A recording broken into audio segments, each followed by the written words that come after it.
What's going on, everybody? Welcome back to another day, another episode of 30 NSG. On today's show, we're going to be talking about Ubisoft confirms Beyond Good and Evil 2 is still coming. Woohoo! We're going to talk about or watch a video from Zenkai Goose. Came across my feed. I watched the first couple of minutes, and I was like, you know what? Let's watch this on stream. So we're going to watch it. It's called What Happened to the Ninth Generation. He's talking about the consoles. And we're also going to talk about Greg Owen. He made a video on BioWare Hates Its Audience, Dragon Age Veilguard. So we're going to watch that and comment on that as well. Today is our last day because I'm going on vacation, so that's why I'm treating it more like a Thursday where we usually watch videos, comment on those. We usually to end out the week. So today is the end of the week for me.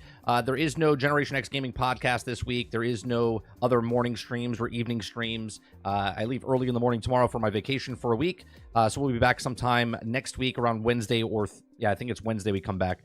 So so off all week. So make sure you guys make a note of that so you guys don't go, what happened to 30? Did he quit?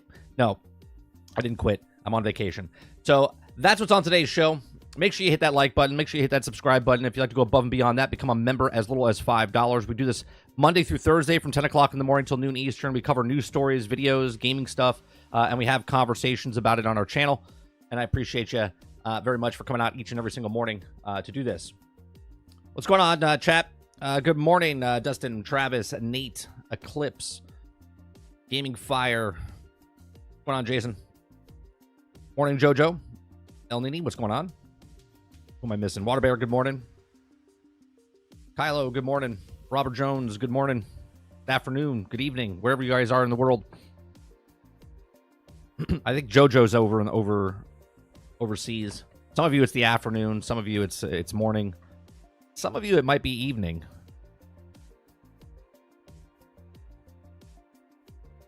All right, let me see what you guys are saying in chat before we start getting into the stories. Dustin says, oh, Farm Simulator 25. I'm hyped for November. And we have Flight Simulator releasing the same month. It's going to be a busy month for Play Cozy Games. Is Farm Simulator coming out with another game this year? They keep coming out with DLCs. I didn't know they were coming out with another game this year for 2025. I thought they did. What was the last one we got? 24, wasn't it? Don't they do like every other year? Is it called Farm Simulator 25? Nate Allen says, I'm waiting for the second followed by Outlaws. I'm waiting for that. Wait, I'm waiting for the second followed by Outlaws. I've been playing Octopath Traveler games pretty good. Oh, the second. You're talking about the flight sim. Got it. Got it. You guys are talking about Neo. Anyone getting Luigi's Mansion? I am not. I don't know if my son wants it, so I can't say I'm not. I'm not. But my son might want to get it. I have no idea.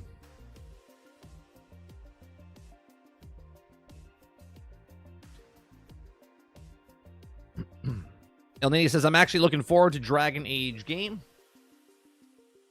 From the gameplay we saw, it was a little... I mean, it looked good visually, but at the same time, it doesn't look anything like Dragon Age. But we'll look at Greg Owen's video as he goes over it. See what he has to say. I'll give my 2 cents on it as well.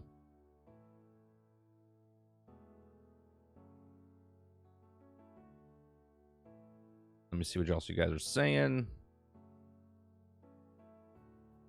Dolphin says America is the only place that matters. What if you live in the multiverse? I didn't think about that. It would still be morning, evening, or night somewhere, wouldn't it, though, Water?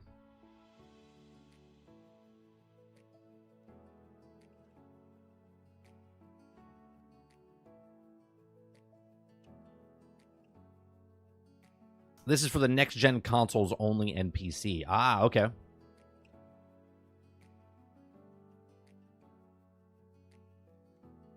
Yeah, well, I said that, Water. I said that it looked floaty, and I said it looked kind of boring because it was just kind of smash the button. You know what I mean? They're doing the exact same thing over and over. I wish when they showed gameplay, they kind of opened up more of the skill tree to show us what cool moves and stuff you could do, because the gameplay they showed us didn't look impressive at all. It's almost like a Hollywood film, right?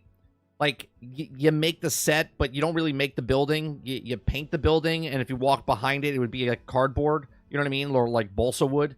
It looks good, But when you get up close, you're like, I don't know. Like that whole opening sequence where the demons were like jumping in front of you, but you couldn't fight any of them. I was like, okay.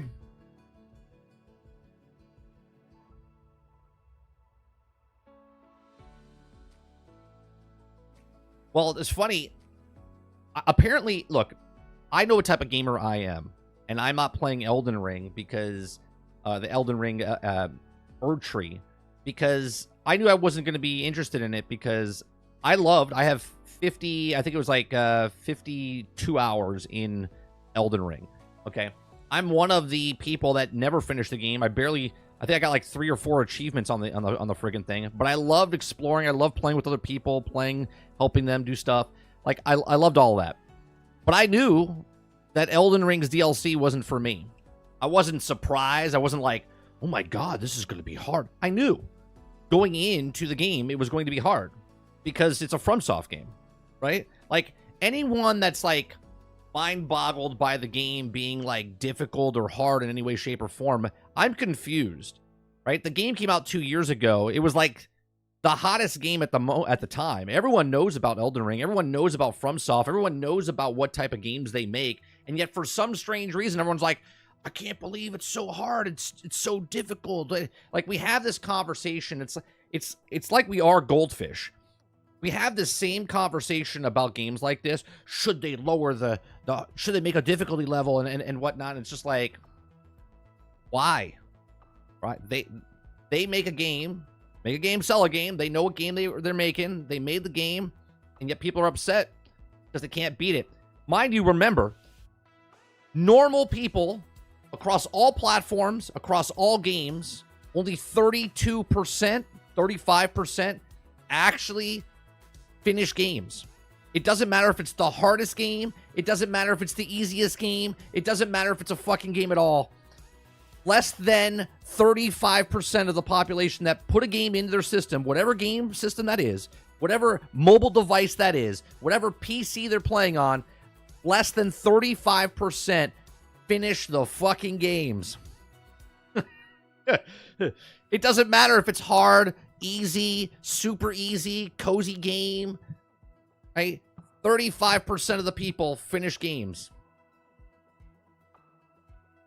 Here, let's look it up. Let's look it up. How many people Elden Ring? How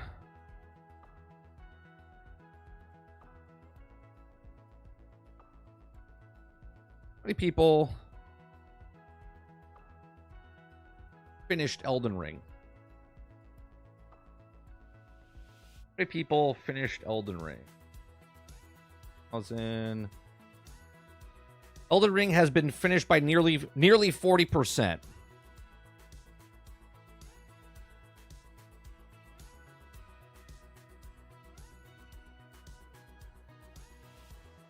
Let's see, completion stats.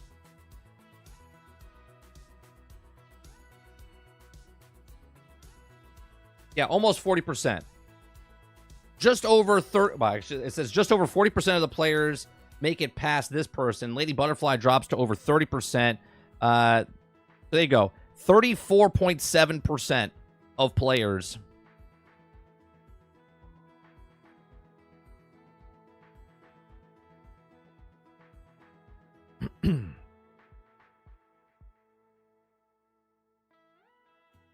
Sasaki doesn't give a hell what you think. He knew everyone's going into the DLC was going to be over the level. And he's like, hold my beer. Yeah. And the best part is, this is selling more than games. This is a DLC, and it's outselling games. Travis says, I'm glad I'm one of the 35%. Travis, you beat the game? You beat Elden Ring? The game that you hate? I'm confused now.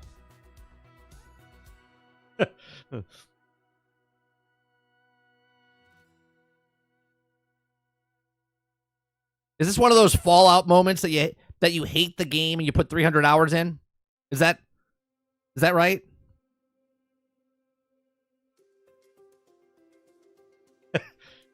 I'm always surprised that Travis, and I'm not making fun of you, Travis, because I just think it's funny because you hate Elden Ring. Like, you despise it. When you first came in all those many months ago, over a year ago, You complained about Elden Ring every single day for like 4 months.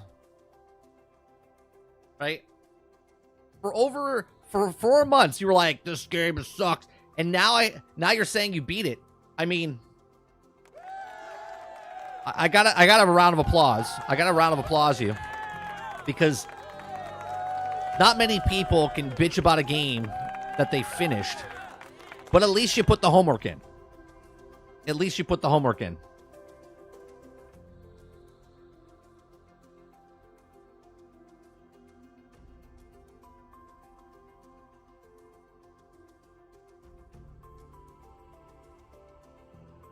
I believe you can't hate something unless you finish it in full, in my personal rule. I agree with that, but I think you can give criticism. I think you can give criticism to something based on the merits. Okay, because I don't...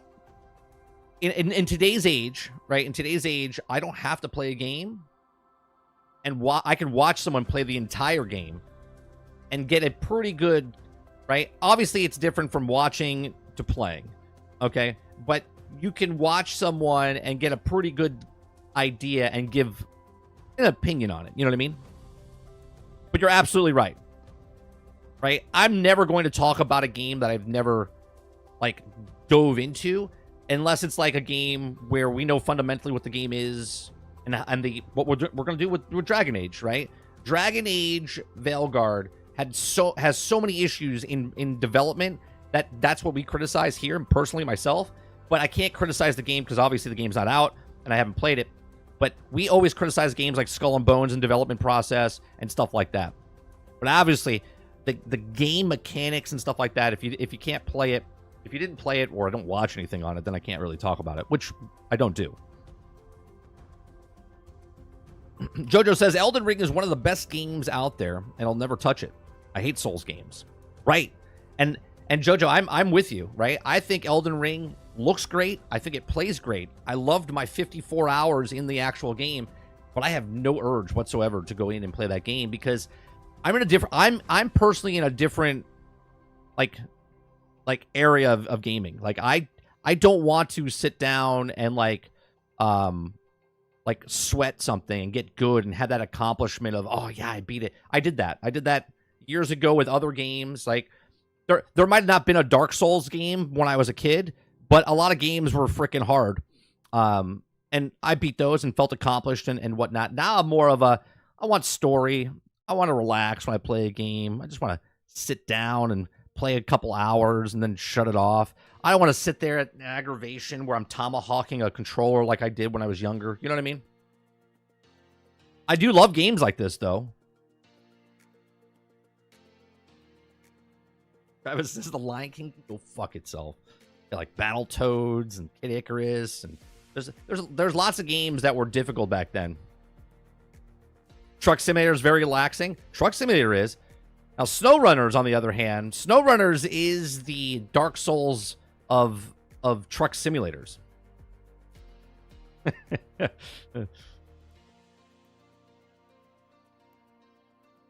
Cool Obama guy 79 says, I'm not touching FromSoft games. I played games to relax, and those are the exact opposite. I hear you. I hear you.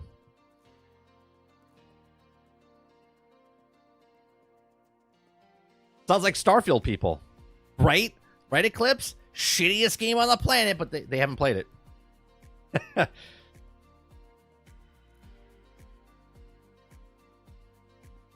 Now, Dolphin, it's 300 hour. I hate Fallout guy. Not 400. Is it 400, Travis? I thought it was 300. Maybe he went back for another 100. I'm 2,000 hours Avengers sucks guy. You put the time in, Jason. You put the time in.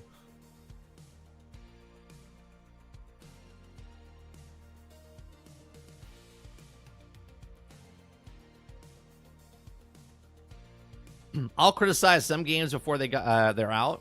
Like, what kind of loser likes Truck Simulator? Hey, you can say what you want. I bet you, Travis, that you can play Elden Ring, but you can't play Truck Simulator, or not Truck Simulator. SnowRunners. It's a different type of game. We're two differently built, different type of people.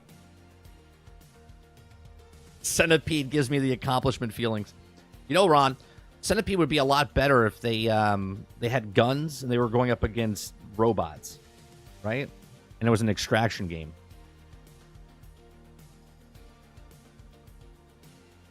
Sarge says, what do you mean, bro? Skull and Bones is the first quadruple A game. It's amazing achievement and creativity.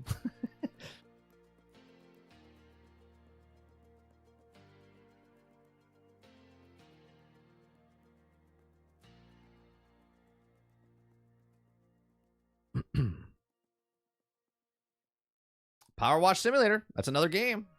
Like I said, I've completely changed what type of gamer I am from what I was. I still love my first-person shooters.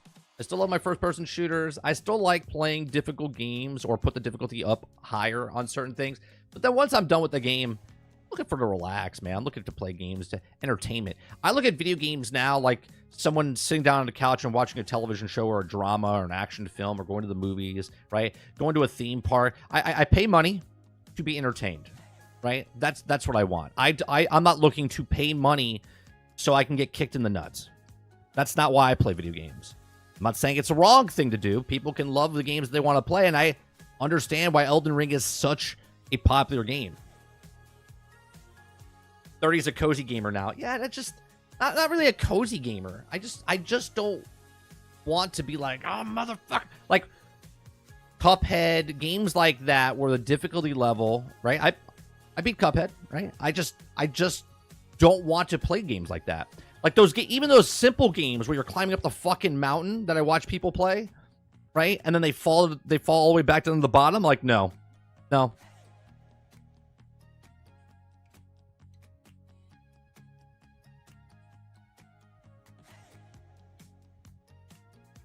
Guy 79 says, I agree. Exactly where I am. I play to relax. Right. I'm not there to like, all right, guys, we're doing a 24-hour stream before.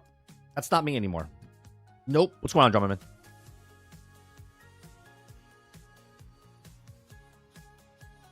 Oh, by the way, last night, I'm gonna thank him again. YouTube lurker, if he's lurking here, probably at work or whatever. Last night he gifted 50 memberships, and if you're one of those members that got a gifted membership, make sure you reach out to Lurker and say thank you to him if you see him in chat. Appreciate again for the 50 gifted memberships last night.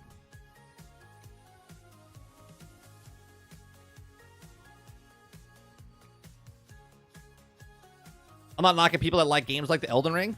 Each their own. Exactly, guy. I'm not shitting on Elden Ring. I'm not shitting on people that like Elden Ring, right? I liked Elden Ring. But I played Elden Ring completely different than other people did, right?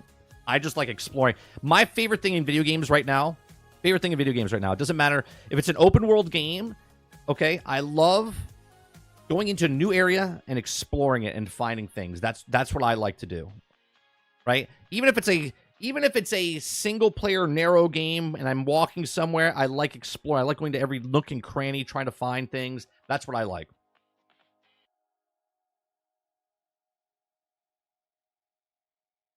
That's right, Quintar. Maybe they're not numb. Maybe they're not numb, but they're conditioned. They're conditioned. You know when you like punch a brick and you keep punching a brick? You build up the calluses up on your fingers and knuckles and stuff. It's the same thing. You know what I mean? That's why those monks, they can just keep getting slammed in the nuts. They built up that. I'm assuming their nuts are like really callously, but hey, I don't know. You could be a monk. I'm not.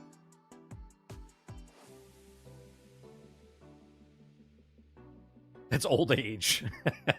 I'm currently playing Enshrouded because of building and exploring. I want to play Enshrouded, guy, but I don't have the time. Right now, I'm all in on like the Fallout 76. I'm really liking Fallout 76. I like exploring in Fallout 76. I saw it on sale, right? Wayfinder, now that it's not an MMO and it's an RPG, I'm interested in that. Like, I'm interested in a lot of games, but then time comes into a factor.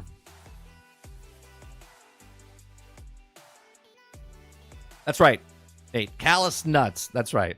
That should be a product, right? Try some of 30 and Still Gaming's callous nuts. Now comes salted and unsalted.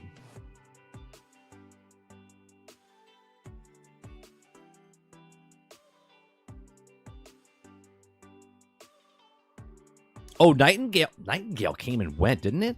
Did Nightingale come out, or was it an early access? That was early access, wasn't it? Or did it come out in full release?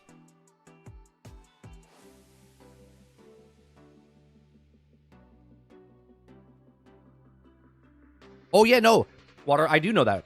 So, when I was a kid, we had a guy we knew, and his son traveled over and studied with the Tibetan monks. Okay? He told us stories and stuff like that where they would take this is a true story. They would take knives, right? And basically they would beat you, right? They beat you with sticks, and they punch you, and they build up your body. So your body and your bones are stronger, where they could take a knife and it won't pierce through you because you're so callous. I shit you not, right? I shit you not. And I was like, what? Right? Like, there's people that train their bodies to become... You ever see those guys that, like, can punch through walls and punch through things? That's not fake, right? Now, some of them could be fake because of internet nowadays, but there's people that literally condition their bodies so they're like literally like a concrete wall. You look at their hands and their knuckles and their forearms and stuff like that. They literally build up over... It's not like if I go punch a wall for 10 seconds, my hands are... No, it's over time, over years. I think he lived with them for like 7 years. And yet you do it, and then just like you're working out, like you do it, you rest, and you do it again, and you build it up. You break it down, you build it up. You break it down, you build it up.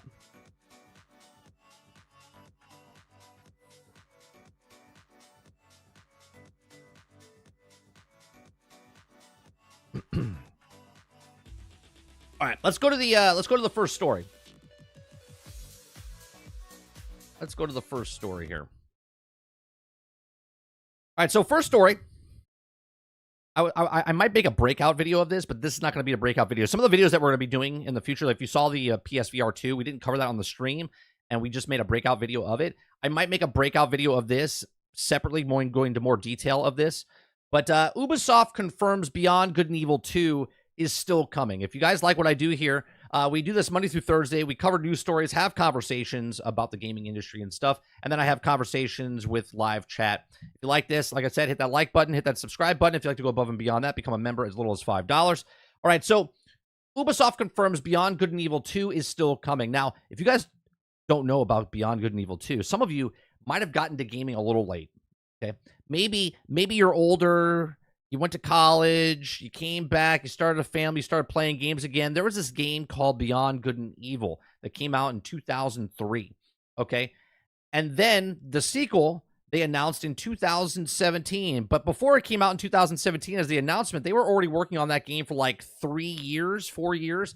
It's been in development, just to put it out there. Skull and Bones was in development for 10 years, 10, 12 years, something like that. This game's been in development for 15 years. Plus, maybe 16, maybe 17 years. By the time this game comes out, it'll be old enough to drink, okay? So, when Ubisoft officially unveiled the Beyond Good and Evil 2's 20th anniversary edition last week, many fans immediately brought up Beyond Good and Evil 2. The game was first announced in 2016, and since then, it's been in development hell. Sort of like Dragon Age Veilguard that we're going to talk about later.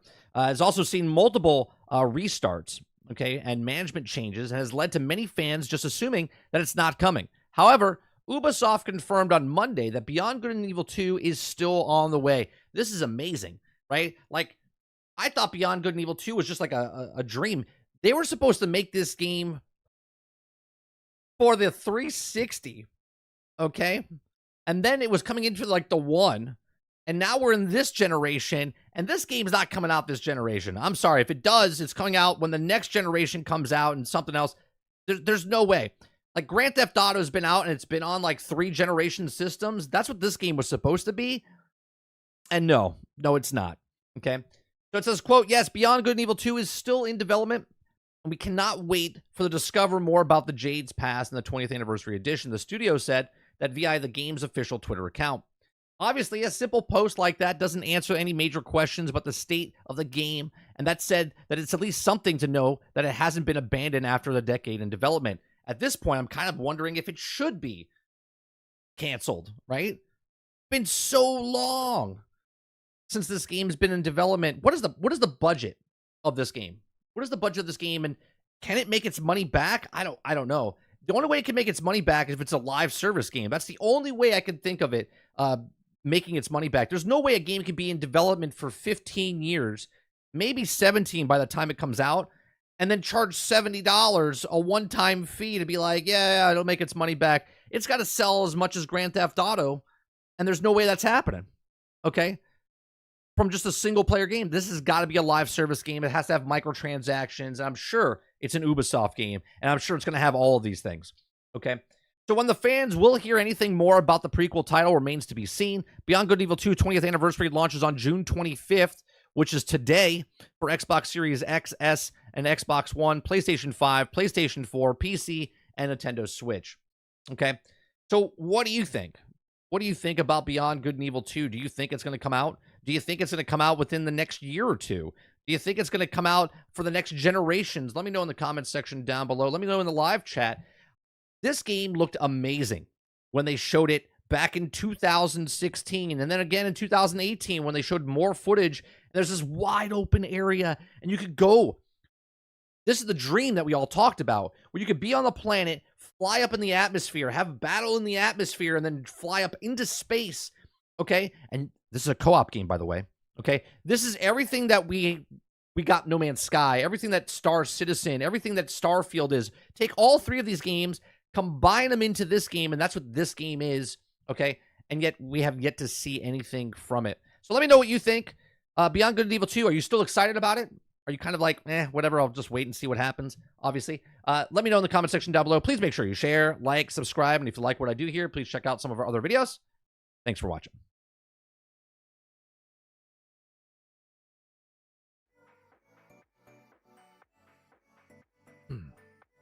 Would this be the second quadruple A game, Sarge, for them?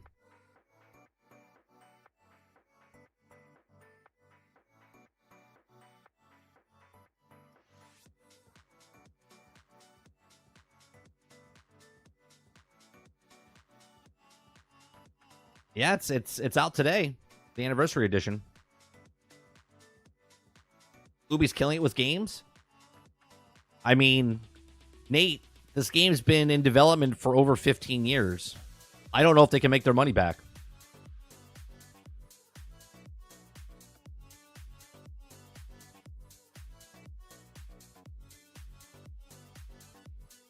Let me lower that music. It's a little too loud.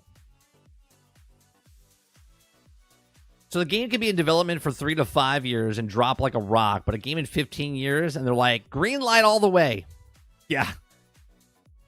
It's got to be something. It's got to be something special behind the scenes, Sarge, that they're working on, where they like, we can make money on this. Like, this is when this game comes out. This is a 10-year, 15-year game. It's like an MMO. This is like I said, microtransactions. This is open world. They're trying everything with this one, right? Put it on Ubisoft Plus, right? $18. Charge the $150.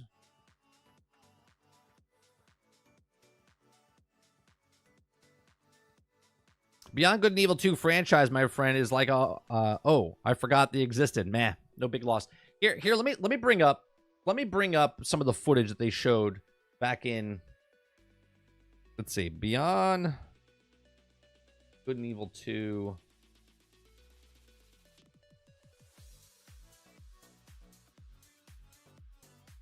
Beyond Good and Evil 2 is massive.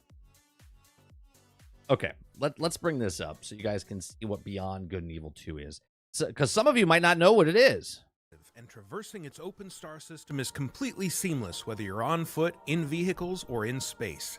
You play as a customizable space pirate captain who carries a sword, a gun, and a jet. Like, it's co-op. Look at the graphics they showed back then, right?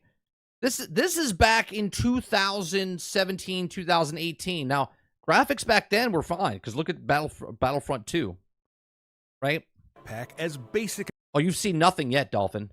You've seen nothing. What? Wait till they show you the city landscape, the ships in there, how you go to space. Equipment. Your character and weapons can also be enhanced with augments, which grant special abilities and let you experiment with different effects in combat. Trapping foes in a time-slowing bubble, for example, or freezing them in place with chained electricity. Enemies can also use augments, like these scientists who can heal their soldier buddies with augmented bullets, so you'll want to get a close look at who's carrying what and plan your strategy accordingly. In order to see what your enemies have equipped, you'll need your spyglass, which displays the stats, skills, and augments of other characters, as well as revealing more details about Look at this planet.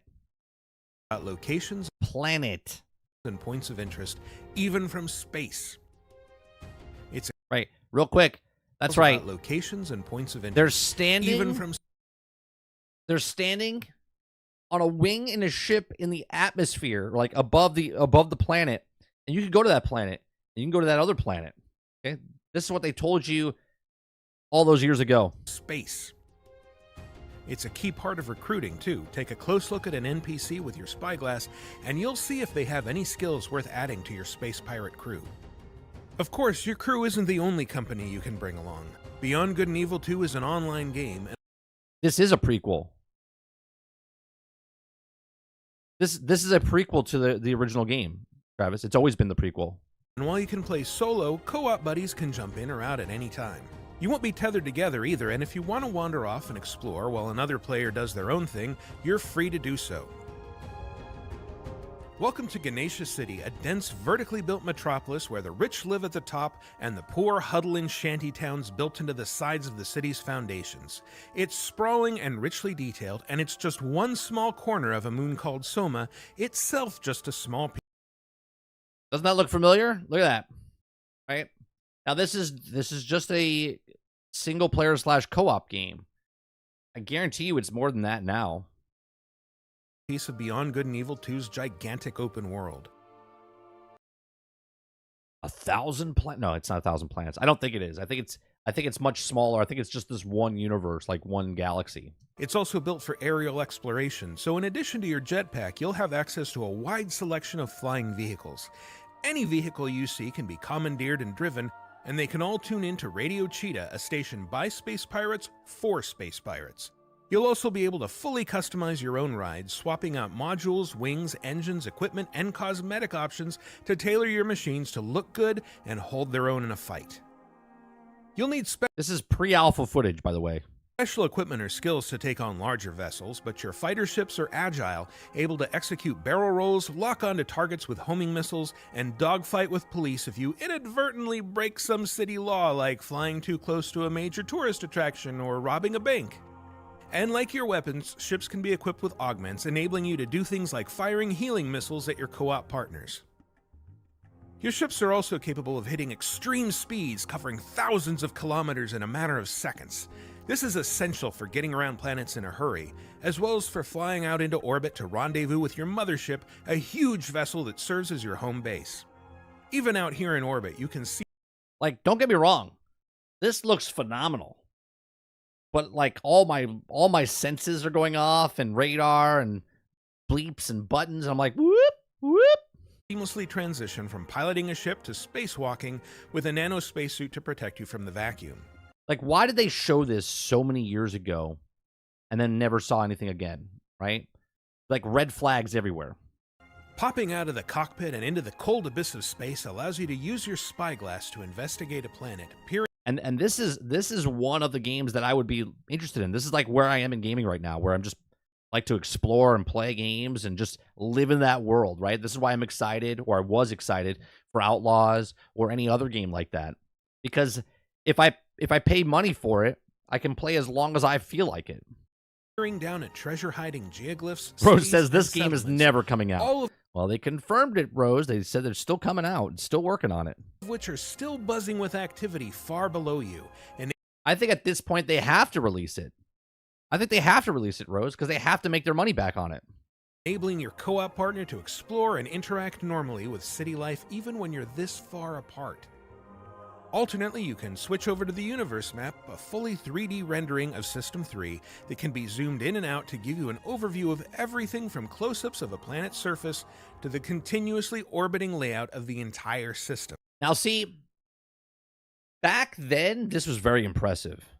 Since then, we've had massive amounts of games come out that do the exact same thing that this game is doing. For more, watch the full Beyond Good and Evil 2 live stream linked in the description below. And to find out more as it develops, be sure to subscribe to this channel. And those of you that didn't know what Beyond Good and Evil 2 was .ubisoft.com. or is, that's what it is. Okay.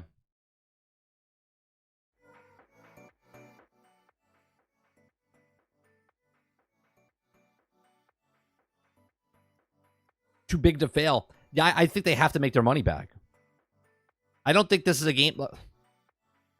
Look at what Redfall did, right? Microsoft did with Redfall. They're like, yeah, let's put it on in Game Pass, right? If anything, this game is going on Ubisoft Plus. It might not sell very well, okay? But this is going on Ubisoft Plus because they are going to have some sort of microtransactions and whatnot in this game. For sure. For sure.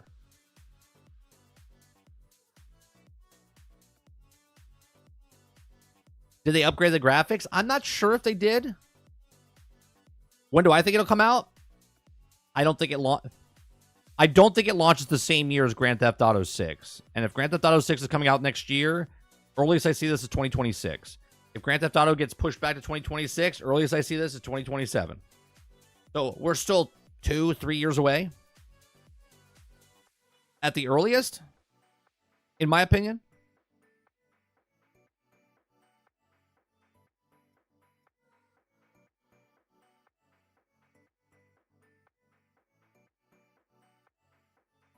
Coming out in 3036. Will I still be alive then? I mean, I could have a Neuralink chip in me and it'd just be like a brain in a jar.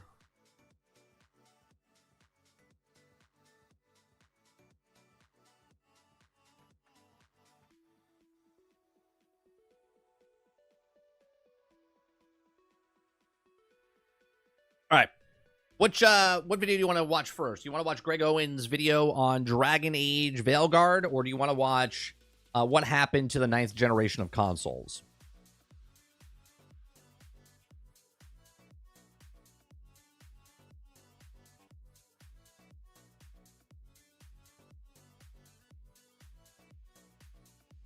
That's not bad if it goes to Ubisoft Plus. Outlaws, Shadows, R2. No, I'm not saying it's bad, Nate, but what I'm saying is a game that's been in development that long come out, there's 100% going to be problems. Okay? Skull and Bones had problems. Right? Starfield had problems. Right? Lots of games that take long to make. No Man's Sky has problems. Star Citizen has problems. Cyberpunk had problems. Right? And these are games that came out and they had problems. This game has been in hiding for 15 years. Okay, 15 years it's been in development. Or longer. I think it's 16. Right? And if we wait 3 more years, it'd be like 18 to 19 years. Real question is, what's the last game without problems? There's been games without problems. Tunic didn't have any problems. I'm sure there's another independent game that didn't have problems. What was the problem with Tunic? I don't remember any problems with Tunic, at least that I know of. Talking about AAA games? That's the real question. Travis says, get Veilguard out of the way. Alien says, 9th generation of consoles. Problems. Problems? Problems, you say? Tunic was also fun, but yet basic as hell. What do you mean basic? Fucking made a game. One guy made a game and sold a game. I mean fucking basic. The fuck you doing? One guy made a fucking game.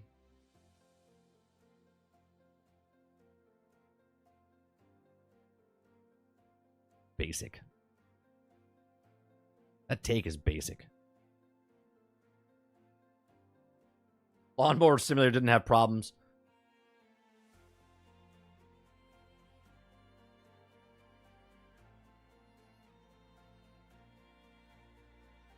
Don't worry, we'll sell you a solution for that said problem. That's right. That's right, Quindar. They've got the solutions for you.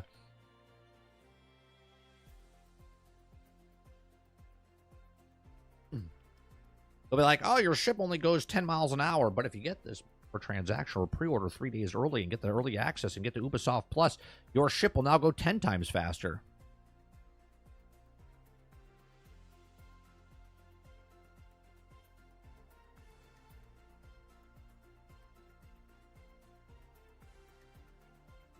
All right, since everyone answered all at the same time, we're going to watch the console one first. Okay.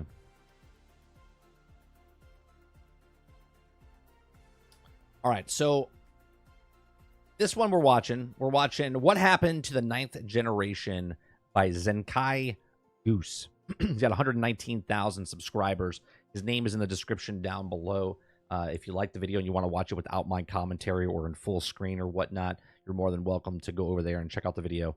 But right now, we're going to watch the video. We're going to pause in between and have conversations about it and have discourse back and forth about it. So here we go. Let me make it a little louder for you guys. The most consistently powerful next-generation console. And we built state-of-the-art platform technology to allow every developer to realize their full vision. Where are the games at? Where are the games? Where are the games? It's dry. Where are the games? I kind of keep waiting for them to do their thing. I don't see anything. These are The running thing, huh? Where are the games at? easily the most pointless upgrades I've ever experienced. What is the point of buying a console if you can just make a PC? That's right. And obviously there's things that are with this system and the PlayStation that are missing from when the other systems came out in the past. You're gonna have everything on PC. Why not just buy a PC and abandon the console? Where are the games? Where are the deadlines? Where are the projects? Where are the teases? Like, it feels weird that it's like, Why buy consoles? Now comes the fun part. We get to see how the development community takes advantage of that feature set. Something's happening with video game consoles. They've changed from machines people couldn't wait to get their hands on to machines people couldn't wait to forget. And after weeks of digging, I boiled down every problem the 9th generation has down to 3. So let's break them down, starting with the most obvious of them all, the games. Okay. Break it down. Let's see what games or non-games out for this system. You see, every console generation is measured by one thing and one thing only. Games. The games. Yeah. The 360 had Halo. That's why 360 was so beloved. So many games came out during that era of PlayStation, or I'm sorry, of Xbox 360, and so many games came out for the PlayStation 2. That's why PlayStation 2 was such beloved. 3, the PlayStation 3 had Uncharted, and the Wii had the Wii Sports tennis game that broke all of our TVs. But unlike the previous generations, the PlayStation 5 and Xbox Series X technically have way more games than any other console in history. Every week a new indie game releases, there's backwards compatibility for almost any game that you can think of, and if God forbid those older games didn't play well then there's a pretty good chance it's been completely remade. So then why does this generation feel like it has nothing? How does that make any sense? Well, the answer starts getting more clear when we look at every hit this generation's had so far. There's a problem. All right, what we got here? I know people are already automatically looking at this and going, I only see 4 Xbox games or whatever. But just look at the games. They're third-party games, first-party games, and whatnot, right? Do you see it? Hold on. Let me remove every game that was made primarily. Jedi Survivor is not a first-party game by anybody. For the previous generation. Now let's remove every. Wait. What did you say there? There's a problem. Do you see it? Hold on. Let me remove every game that was made primarily for the. Okay, he removed everything that was made for the PlayStation and Xbox One and PlayStation 4. The previous generation. Now let's remove every game that's considered a better playing experience on the PC. And Okay. last but not least, let's remove all the remakes and remasters. remake, or remaster of an existing game. The list is dramatically smaller. That's a lot less games there, right? That's a lot less games. Isn't it? I mean, if these games tell us anything, it's that there's something in the water at Insomniac and we got to protect them at all costs. Yeah, whatever Insomniac's doing in that water, make sure you protect them. They love me. But this generation's games are actually a bigger problem than you'd think when we compare them to the previous generations, specifically the Xbox 360, PS3, and Wii generation. For context, the 7th generation of consoles objectively had worse development tools, worse hardware to build games on, less people with skills to build them, and less documentation to learn from. I mean, these consoles released before social media was even a thing, yet here's the games they released during the same amount of time as the PlayStation 5 and Xbox Series X. Yeah, 360 was like peak gaming, man. There were so many games. PlayStation 3 was good, but it was an overpriced system. That's pretty wild, right? You see, back then, every game was made solely for that generation of consoles without remakes, and you could forget about a PC port back then. I mean, that just wasn't a thing. Because during that time, Steam is just getting started, Blizzard makes like one game every decade, and Microsoft is pushing the insanely buggy games for Windows Live. Look, these games technically aren't telling you the full story. While most of these games are critically acclaimed, it's what they did for the industry that made the 7th generation so special. For example, Gears of War revolutionized third-person cover shooters, cooperative story, and the brown color. Alien Father says, removing the games that perform better on PC is stupid. Not everyone has a PC powerful enough to play newly released games. Yeah, but his point still stands, though, Alien. He's saying that these games were made better for the PC. They were made better. Like, the lower quality of the game that they made and put on the console, you can get a better version of it on the thing. That's what he's saying. Where before you couldn't do that. Now you can. That's what he's saying. Why do you need a console? Like, why do you need a 9th generation console? He's not saying that because, like, instead of buying a console, you could buy a PC and have a better experience, is what he's saying. Palette that every game used for a lot longer than they should have. Wii Sports revolutionized motion controls made accessible for a brand new casual audience. Technically, because of the Wii, anyone could play games now. Rest in peace to all the TVs out there. My grandmother did that. And back then, Call of Duty actually revolutionized FPS controls, multiplayer progression, and 60 frames per second as a staple of competitive multiplayer. 50,000 people used to live here. Now it's a ghost town. But what's more insane is that the publishers that absolutely dominated in the 7th generation have completely bombed in this generation. Next generation gaming! Warner Brothers was on top of the world with Batman and Shadow of Mordor, but then they released Suicide Squad, a game that nobody wanted. How you feeling, Floyd? Ready to kick your ass? Nobody. Ubisoft dominates with Assassin's Creed, but then launches their quadruple A game Skull and Bones to crickets. Like, that game came out 2 months ago and no one's talking about it. It's already probably half off. Yeah, it is. It's half off and nobody is talking about it. They're talking about DLC. No one's talking about this quadruple A game that they came out with. Activision revolutionized multiplayer gaming with Call of Duty, a grounded military game, but now it doesn't cost you $3,000 to get a PC. It doesn't. This is Call of Duty. You could be the king, but watch the queen conquer. Why is Nicki Minaj in Call of Duty? I don't know. I've asked the same question. I've said Call of Duty has lost its identity. Right? Let me back up again, right? Let me back up. Launches their quadruple A game Skull and Bones to crickets. Like, that game came out 2 months ago and no one's talking about it. It's already probably... It doesn't cost $2,000 to get a PC either. The PC that I have in front of me right now that I've used for the last 8 years cost me $1,100. $1,100. Half off. Activision Revolution. Right? And I've added the new graphics card. So 8 years later, I added a new graphics card last year. So 7 years into my PC, I added a $450 graphics card.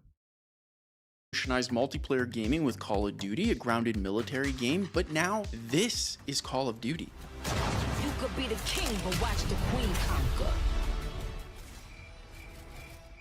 Why is Nicki Minaj in Call of Duty? The war game.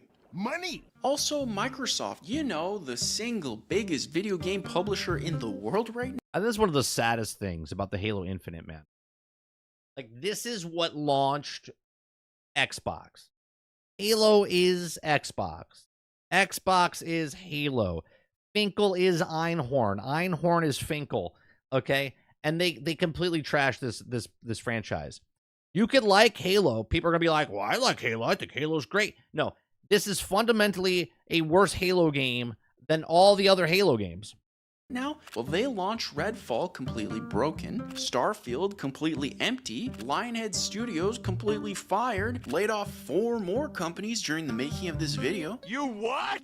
And released 3 buggy, incomplete Halo games in a row. And they all hurt. Every single one of them hurt me. Quite significantly. What did that say at the bottom? They all hurt. Every single one of them hurt me. Yeah, I think I love Halo more than the companies that make Halo. Bring back classic Halo. Quite significantly. So here's the $1 million question, if not $1 billion.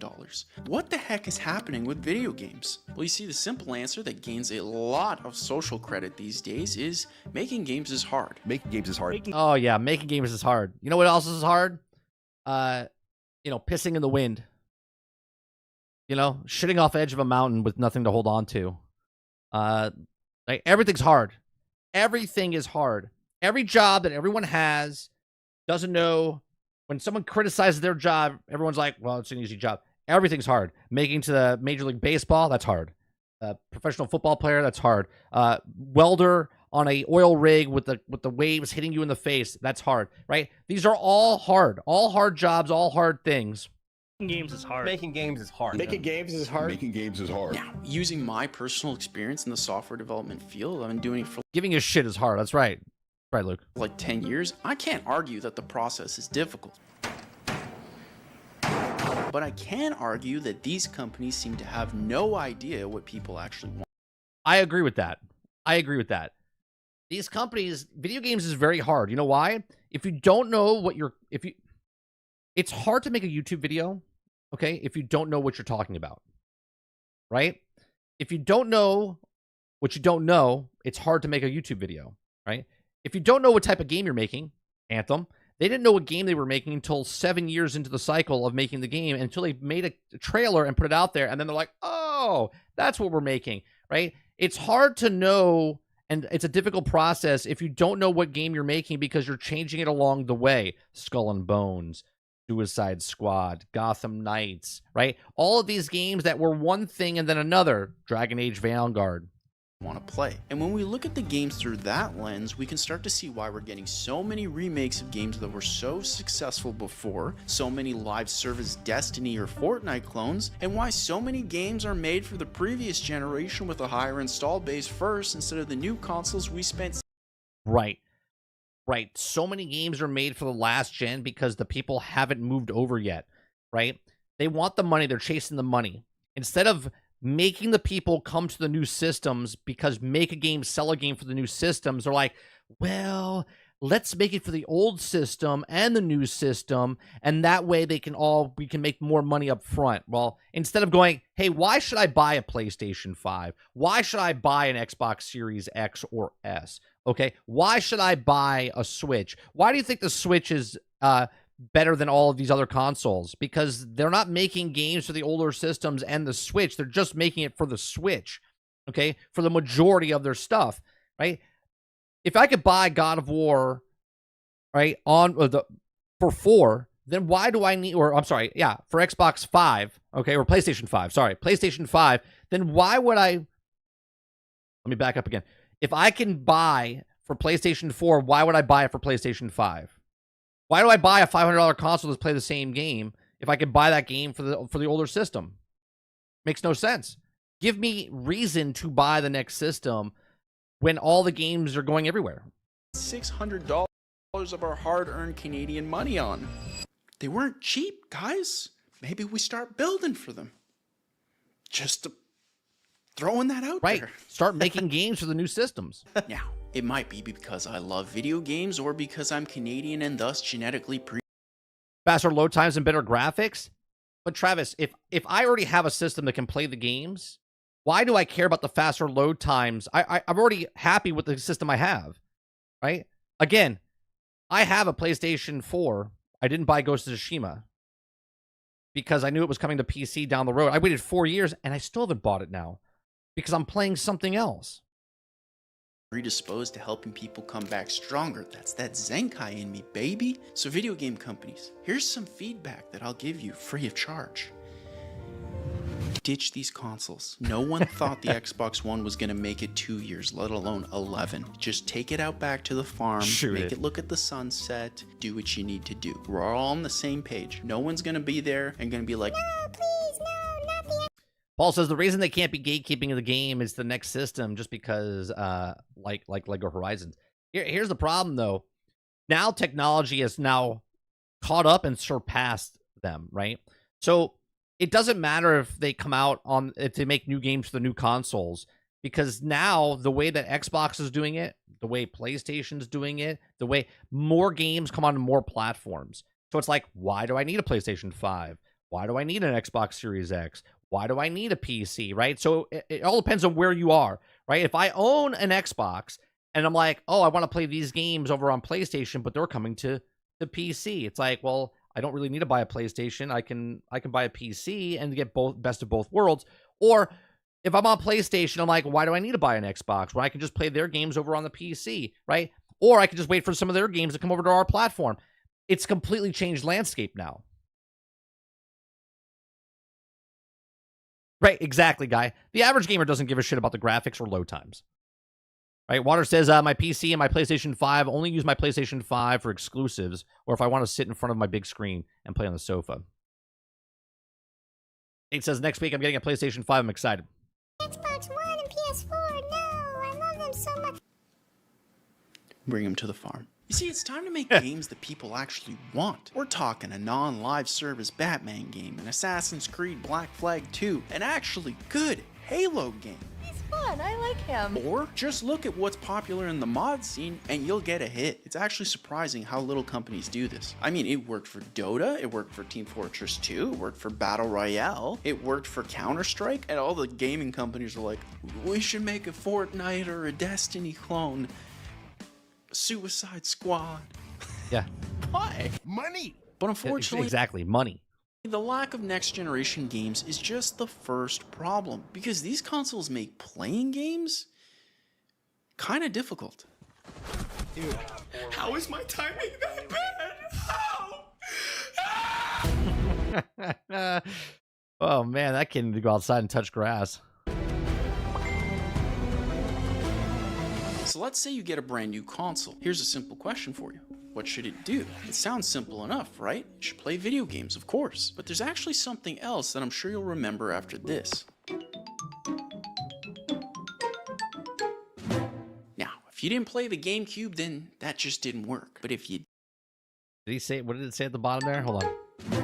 Now, if you didn't play the GameCube, then that just didn't You missed out on the gaming greatness. work. But if you did, it's just one example of the magical experience a console can actually give players. And in every one of your favorite consoles, you'll find a similar experience when you play it for the first time. But what about the Xbox Series X? Oh, it's just an Xbox One, but I guess it's faster now. 600 Canadian dollars faster, I guess. And I guess my $600 wasn't enough to cover the ads either. Now, in fairness, when you boot the PlayStation 5, Sony says... That is a problem. That is a problem, right? Listen to what he just said. X. Oh, it's just an Xbox One, but right. I guess it's faster now. It's the same. 600 Canadian. There's no difference in the UI system.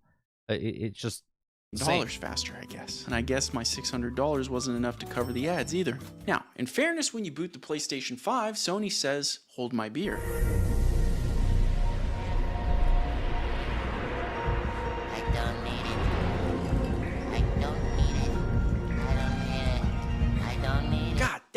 was like every single PlayStation merged into one super PlayStation, and I loved every second of it. But look what happens when I pop in an extremely expensive 90 Canadian dollar next generation physical game from this incredibly sad and empty plastic box into each console. Yeah, the game needs to install gigabytes of data or download larger and larger patches before you can even get a chance to. I don't think he's going through a nostalgia trip, to be honest, Paul. He's giving you the facts of what the new systems do compared to the old systems. Play. I mean, there's nostalgia in there, of course. He's talking about history, played games, so you can't not have nostalgia when talking about older things that you liked. And you think to yourself, well, okay, I guess while I wait the mildly frustrating 30 minutes for this game to be ready, I can just, play one of the digital games that I already own. But then you find out that you gotta wait, because if you start playing a game when you're downloading something, then the download almost completely stops or barely moves. You do that, the network speeds of your consoles are dragged into the frozen depths of HE double hockey sticks. So then you think, fine, okay, all right. I'll just play another game today and take the hit on the network speed so I can play the new 90 Canadian dollars. Come on, rookie. You download when you're not playing, right? Next generation physical game from this empty plastic box tomorrow. But then the game that you decide to play also has a 60 gig update because of course it does. So at this point you're basically dead inside. But because you're desperate to play anything during the 2 hours of time you have left before you have to go to sleep to your corporate soul-sucking 9-to-5 job, you decide to play the most depressing game of Russian roulette to see which of the games you own doesn't need a 200 gig update until you almost assure. That's one thing I do hate. It's a double-edged sword. I like that games get updated, but at the same time, I hate that fucking games get updated. Because every time I turn my Xbox on or my PC on, there's always a fix or something. Right? And this is why I say make a game, sell a game. Like, put a game out there that doesn't need fucking fixing. Give up and decide to watch someone else play games on YouTube or Twitch instead. And if that's your case, hello and welcome to the channel. Okay? Now, at first glance, it seems like the console experience is objectively worse than those that came before. But if you're skeptical like I was, then don't worry, because I decided to bust out my older consoles to put this to the test. So, for the Xbox Series X, I found my original Xbox from over 20 years ago. The idea is simple. On the original Xbox, I'm going to try to play Halo Combat Evolved, a 20-year-old game. Then on the Series X, I'll try to play... Minute 14. Well, that's amazing. That's amazing. It's depressing. But you might not be convinced, so I repeated this same exact test with the PlayStation 5 and the PlayStation 2. On the PS2, I'm going to play Ratchet & Clank Going Commando, and on the PlayStation 5, I'll try Ratchet & Clank Rift Apart. So this test was really okay, so 5 times speed, Ratchet & Clank on the PlayStation 5, and then on the other one. Interesting, because even with 4K graphics, Insomniac somehow loaded Ratchet look at that. 5 in almost half the time. 33 seconds. What you don't know is both 47 seconds.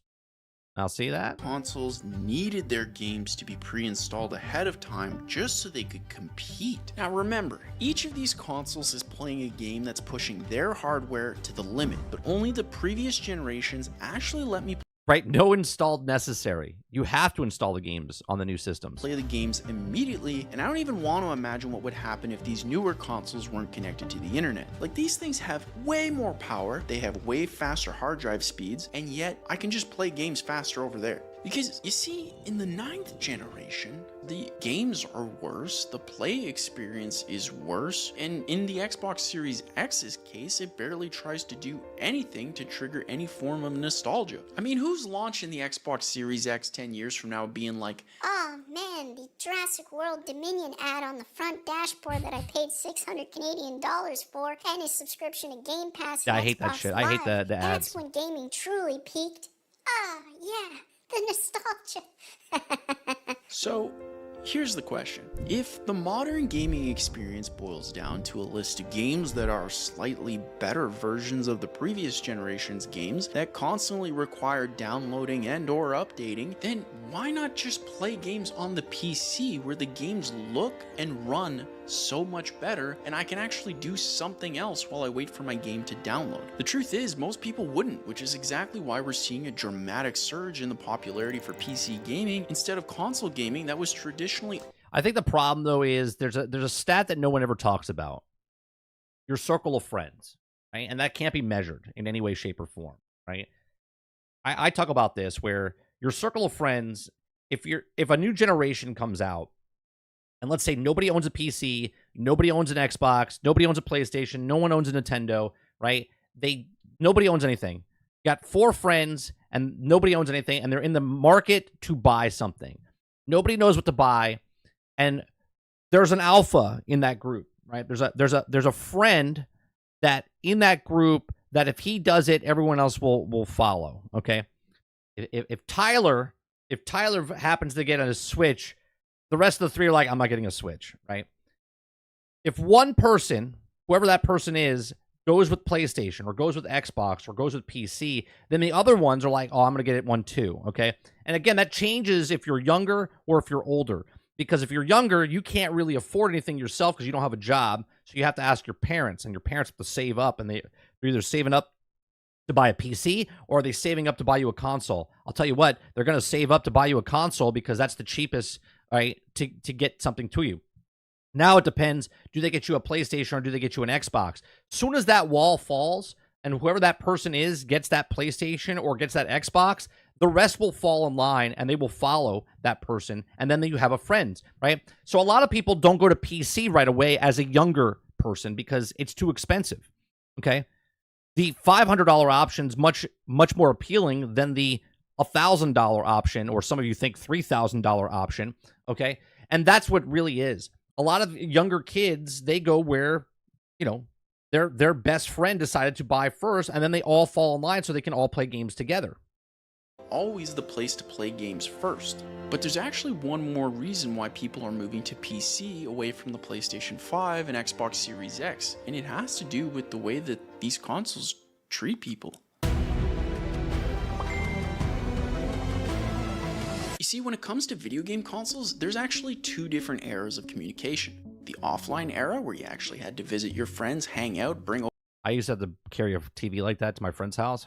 Fuck, it was super heavy. Over a giant CRT TV, and the online era, where you have friends lists, parties, and wonderful messages awaiting you. Every single person who watches your videos are fucking stupid. I'm actually nostalgic for it.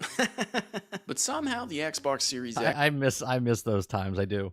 And PlayStation 5 online community feels like an absolute ghost town where there's technically millions of people playing, but no one ever talks. Y'all feeling a good sense of community? Yeah, because nobody wants to talk because they feel that the society is completely different nowadays. Society is completely different nowadays. Chris Coleman says $500 for 8 years or AAA newest game support can't be beat by PC cost-wise. Console games lead the industry, not PC. No one talked about PC Game Show because PC exclusives have little appeal. PC leads the market, Chris. The saturation point for consoles, and there's overlap, is 250 million people, maybe 300 million people. Okay? There's way more people playing on PC than there is on console. These are facts. Taking these zones. Look closer to your fellow man. Gamers, there's like 1.5 billion people playing games on PC. Spartan.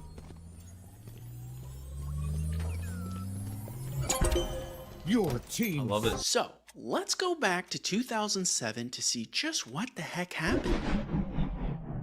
Of course, Paul. I just said it. I said kids have consoles because their parents are not going to buy them a PC. Majority of the parents will not buy their son or daughter a $1,100, $1,200 PC when they can get them a console.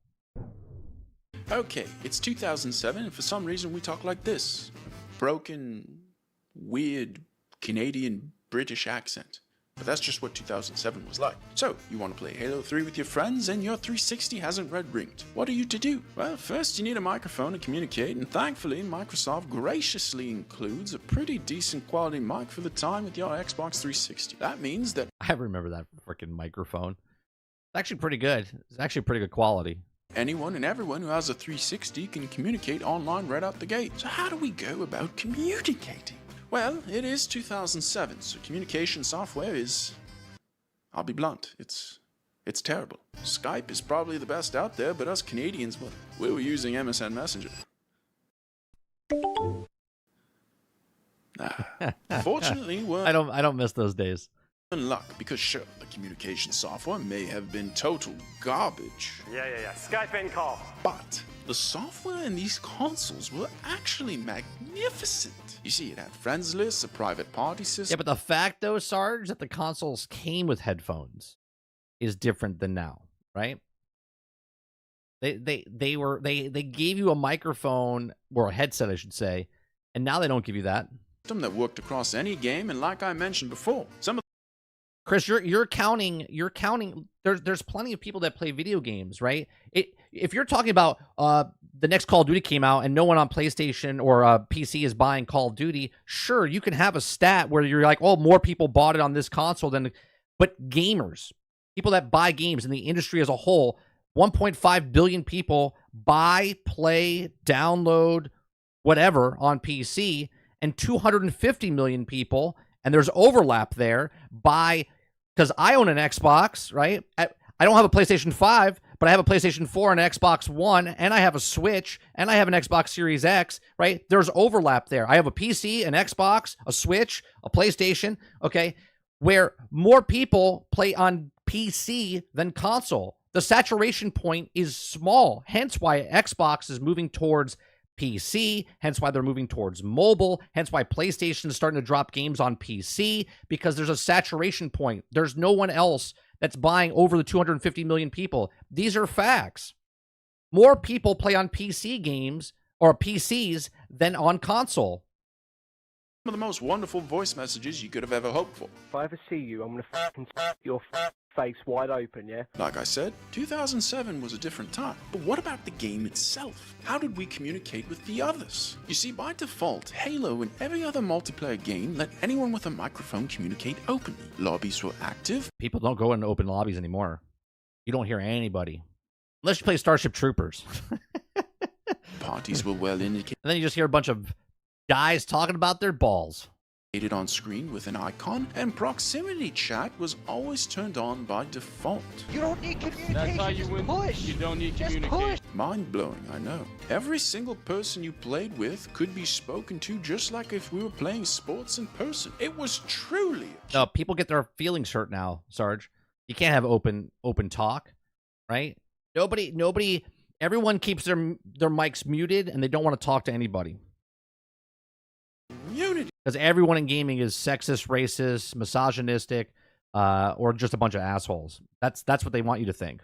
But now let us forward back to the present day to see what the new consoles can do. Okay, so it's 2024 and the PlayStation 5 and Xbox Series X have a few small differences. Despite being more expensive, the consoles no longer come with microphones. Next generation gaming!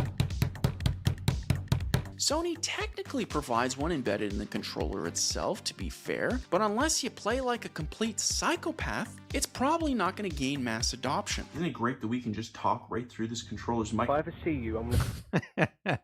Do you guys use this? Do you guys talk through your mic, your controller on PlayStation 5? Like, who uses this feature? Do you guys do it? You don't do that. That's weird. Next comes the communication software, and it's pretty much the same as I only go in party chat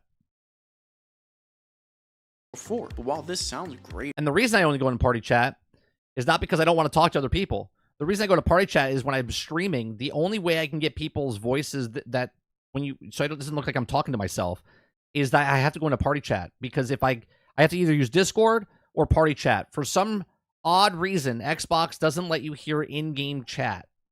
For whatever fucking reason. Chris says 1.5 billion potential with various hardwares can run a new game released today.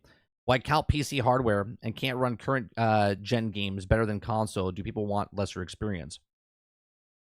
Whatever you want to put out there, Chris, the fact is that 1.5 billion people play games on PC, which is 5-6 times more than console. Whatever reason it is, that's the reason. I did use my PlayStation 5 controller a few times to talk, yes. Nate says a lot of racist. I remember when I don't know what that came out, and Red Dead Redemption Online came out, and people were like, never seen so many black cowboys, but didn't use black. Travis used that one time. He played it First Descendant. He wasn't using it. He wasn't using his controller, was he? Travis, you weren't using your controller, were you, to talk? I know it was echoey as fuck, though. I know it was echoey. We could hear everything in the background besides Travis.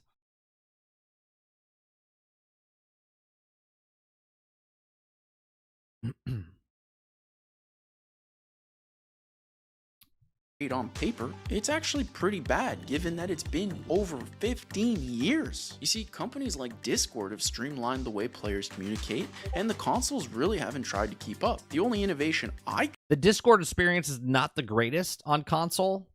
It's not bad, but it's not the greatest. It's basically back to what it used to be. Could think of was that the consoles did technically add Discord integration, but in fairness, using Discord on a PC or a phone still feels infinitely better than the watered down version we get on the Xbox Series X or PlayStation 5. Like, I just use my phone. Yeah, but I hate that. I hate, like, if I'm playing, I have to have a separate thing, so I'm going through Discord to listen to people. I want it inside my headset. You know what I probably do is I just go on the PC instead. But okay, what about the games? How are they handling communication 15 years later? Well, let's use Halo again as an example to showcase the 15 years of innovation. And the reason I use Halo is because, quite frankly, Halo 2 and Halo 3 were revolutionary for really promoting communication within games. Each of these games kind of pushed things forward. Proximity chat, pre- and post-game lobbies, that all kind of stemmed from the Halos. He's like, dude, it's like 5 a.m. where you are, go to sleep, and I just replied with Halo 3. It no longer has pre- and post-game lobbies and hasn't for over a decade. Right. There's no pre-talk. There's no pre-talk inside lobbies anymore. It no longer has proximity chat. It does, however, support... Some games have proximity chat, and those games are fun. Text chat between console and PC crossplay. Hell Let Loose is one of those games with proximity chat. It's fantastic. So that's cool. But they completely block all forms of written or spoken communication with the... Paul says, I honestly think every generation is always going to say, back in my day, it was better when the new generation doesn't care at all. Sure, but does that decredit? Like, he's talking about the benefits of the older consoles compared to the newer consoles. Obviously, my son doesn't give two shits about the TV shows I watched, or the movies I enjoyed, or the music that I listened to. That's a no-brainer. Of course not. Right? Just like I don't give a shit about the new music that they listen to, or the new movies they like, or the new shows they like. Right? You like what you like because that's what you grew up with, and you have memories of nostalgia going back to those things. Enemy team entirely. And unfortunately, every game seems to have seen that and decided that rather than figure out a system that works for different communication styles... Hell Let Loose is that good? If you like first-person shooter games and talking with people and having, like, actual like communication for team-based stuff, yes. If you don't like slow play military sim type of stuff, then no, you wouldn't like it, Nate. But if you like that type of stuff, Hell Let Loose is fantastic. Yeah, it's just easier to block everything. They have proximity chat inside the game. They have group chat in your squad. Then if you're the captain of your squad, you have the ability to talk to other people that are leaders of the other squads to team up. But if you're just in the squad to talk to other groups, then you could talk to them in open chat. So if you're around a group of people that's not in your group, you can still communicate with them to coordinate your moves. Completely so no one gets hurt. What you just said is one of the most insanely idiotic things I have ever heard. It's as if you played a game of basketball outside, I but didn't no see one that, was Quintar. allowed to talk to each other, and the only way you could talk to your team was to stop, pick up your phone, and then text them before someone hit you in the face with a basketball. And that sounds like a weird analogy, but it's like legitimately true. Sure, I guess technically no one has a chance for harassment in that case. What did you say, punk? But it kind of loses a lot of the humanity in the process, Yeah. don't you? Like, the fact that people think that every time you talk to someone on the internet, it's going to be something derogatory, racist, sexist, right? Or you get your feelings hurt, is a small minute compared to actual people talking and having conversation. It really is. But they don't want to take that small chance because that they think the small chance is the actual bigger volume, and it's not. You think? Look, I love video game consoles, their reveals, their launches, and what they do for the industry. Some form of connectivity is called Xbox 360. Right. So stick with 360, that's your message? Each one defined a That's what brings more magic, right? Like, for certain games, Sea of Thieves is another game that's fantastic with talking to people in an open world, right? Sure, you're going to have a guy that says, eat shit and die, kid, right? But there's also people that talk back and have a conversation, and like you're saying, it gives a different experience when you're playing. Not even just for the viewer of you watching, right? I'm just talking about, like, if you're playing the game, you're not a streamer, you're playing a game, and then someone starts to have this conversation. I've come across people playing games where they're killing me, okay? And then I kill them, and then all of a sudden we have this conversation, and then now we're working together and do missions together, right? I've had people attack my ship in Sea of Thieves, and then we're sailing together 5 seconds later because we're like, oh, okay, yeah, you can have my stuff, right? It's like this other avenue of gaming that doesn't exist anymore for most people because they're afraid they're going to get their feelings hurt.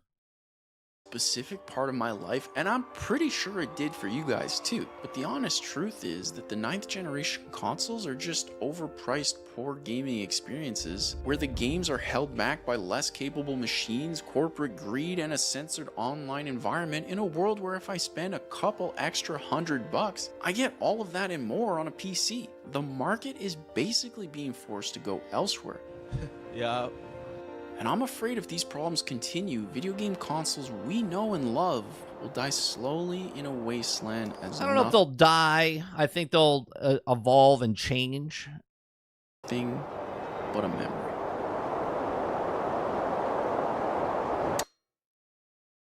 Except, I don't think they have to.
So, as a good video, there's a lot of stuff missing from there, but Good take from him.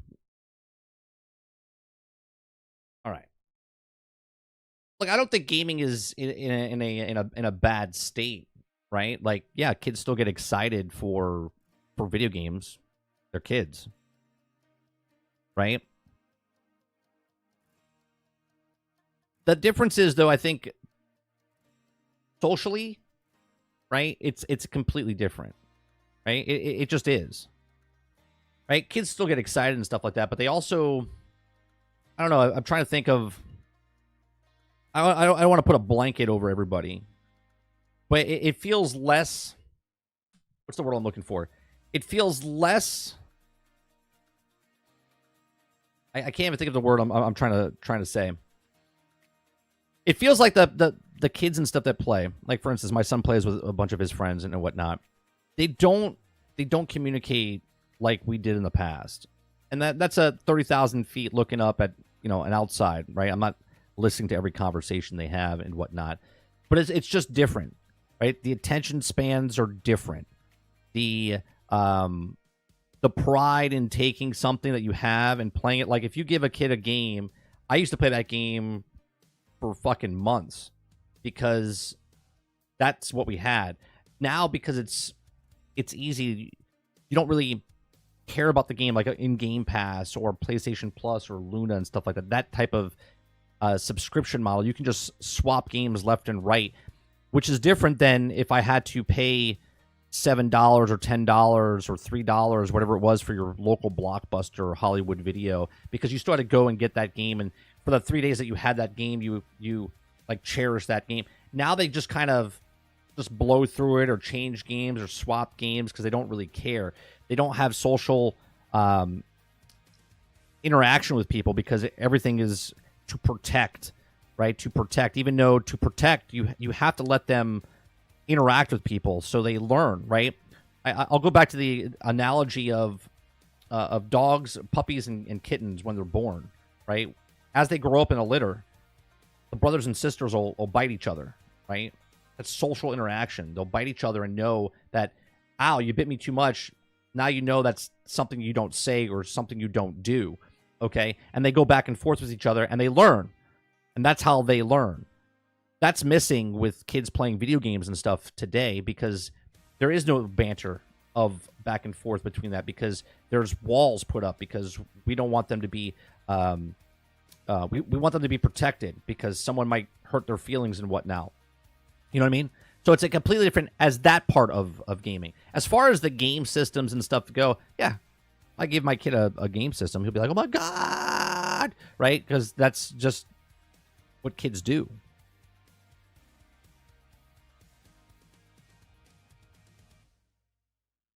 PC gaming data doesn't back up the numbers for the amount of sales. DD2 sold 2.5 million Steam peaks. Oh, you're taking specific games. We're just talking about the industry itself. You can look up whatever numbers you want to look up, Chris, of, well, this game only sold this many. Gaming in general, more people play games on PC. To blow your mind even more people play games on mobile devices. Now, you could say farm whatever or Words with Friends doesn't count, but more people are playing those things. There's a saturation point. Again, I'll go back to it, and I'll keep saying it to you. The saturation point for console gaming is around 250 to 300 million people. That's it. That's it. There's no more. People are not buying consoles past that point every generation. You can add them all up. It doesn't go past that point. There's overlap with those consoles.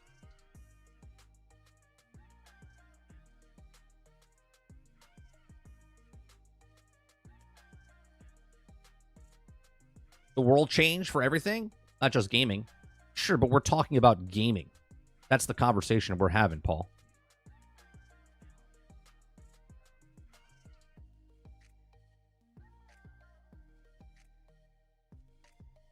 The only people saying consoles are dead are people that just bought a PC. Yeah, I don't think consoles are dead. I think the industry is going towards, to make more money, the console market is a small chunk of where the gamers are. So the companies are moving towards PC and mobile because that's where more Gamers are. My definition of a gamer is people that play games. Someone else's definition of gamer is, well, they're not playing Elden Ring, so they're not a real gamer. Right? It doesn't matter if it's a stupid mobile game. It doesn't matter if it's a strategy game that's only on PC. It doesn't matter if it's an action-adventure game that you can play on console and PC. It doesn't matter. It doesn't matter. People that play games, people that spend money in the gaming industry, there's more people on mobile and PC than there is consoles. These are facts.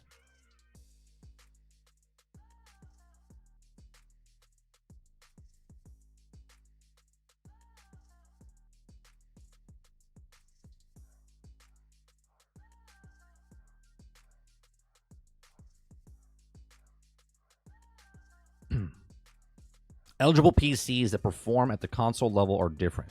Most use integrated graphics. My little brother and nephew play PC just for Fortnite using my PlayStation 5. For the big games, PC is mostly free to play. Doesn't matter. Whatever you want to, Chris, however you want to sway whatever you want to make you sound like you're right, by all means, go ahead. The actual facts are there's more people on PC than there is in consoles. That's overlapped as well. I own a PC. I own console. I'm one of those people. Okay, I also a Switch. I also own this. There's more people that play games on PC than consoles. You can move that goalpost as much as you want. The facts are more people play games on PC and mobile than they do on the consoles themselves. You can like a console, no one's taking that away from you. You can play on console, no one's saying you can't. The industry knows where people are, and that's why they're moving their games towards that place.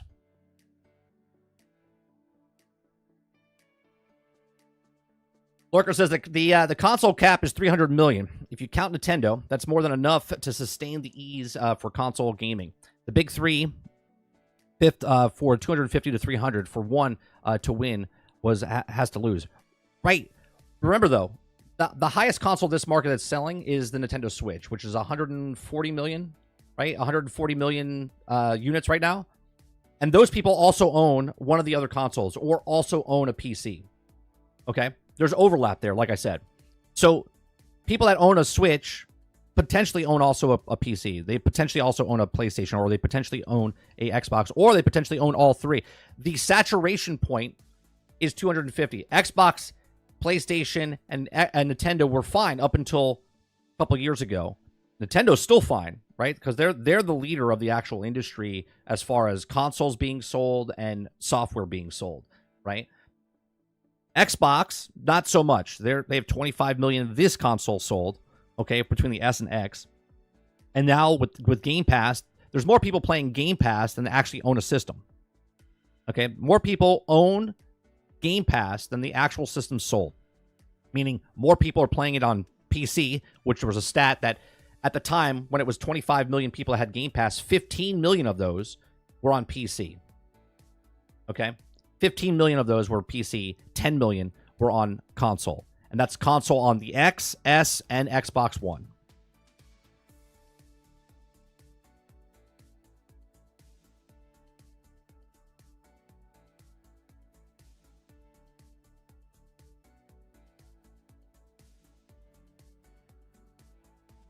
It's like some of you guys are like, no, I have a console. That's impossible that there's more people playing. This game doesn't show the stats. That's not what I'm saying. The industry as a whole, less people play on console than do on PC. That's it. I don't care what you qualify as a game or not a game. Yes, there are more people that have a general PC. What is that word, general PC? Buying dedicated gaming machines. That's not what we're talking about, man. Again, here. Here's your goalpost being. Okay. It doesn't matter if they're playing on a 960 or 1080 or a 4080. It doesn't matter. More people are playing games on PC.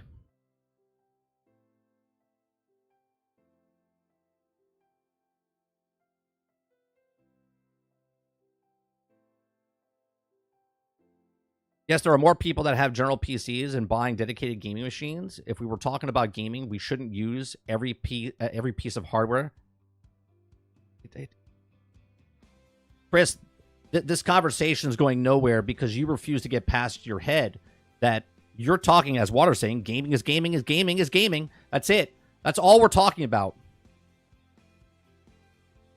Right? We're talking about gaming. It doesn't matter if I'm gaming on a iPhone 15 or iPhone 12 or an iPhone 13. Doesn't matter, or an Android. People are playing more games on PC than they are on console. If they weren't, then the gaming company consoles wouldn't be moving their games over to PC.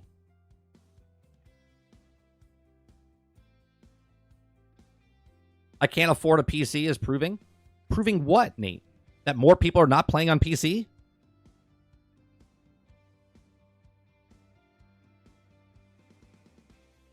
I absolutely agree that the limit on consoles is around 250 million, and Xbox Switch 2 will retain 50%. And I'm saying the console will keep that, just like Xbox makes money on third places. Yeah, absolutely. Absolutely, Lurker. And I'm not disagreeing with you, because that's exactly what the market is. That's where the market's been.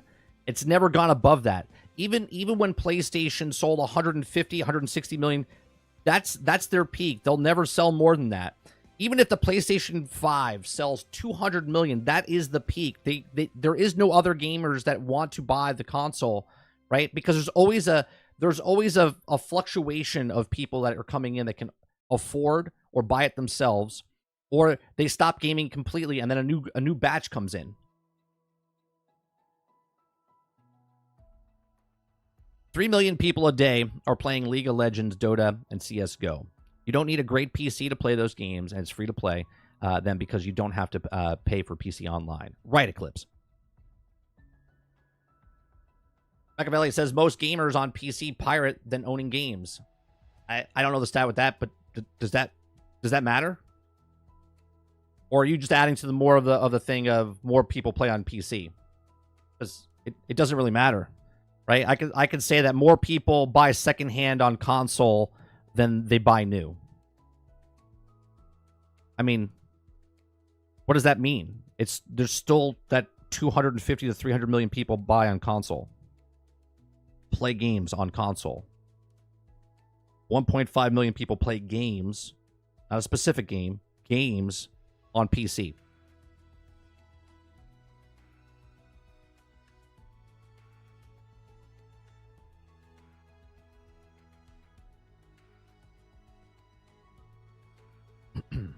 PC is the wait list. How many people do you think pirate games? So you're saying I can't afford a PC, so I save up for months to get a PlayStation 5. That was a typo. Most gamers on PC. So I'm a gamer on PC. I don't download illegally to play video games. What percentage am I? I'm on the tail end of that, right? You're saying most people that own PCs pirate games.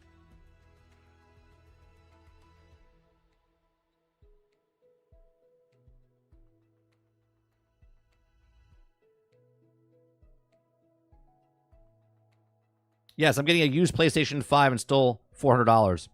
See? And that doesn't count towards another sale for PlayStation 5, right? Because whoever bought it first counts, and then they're selling it to you, so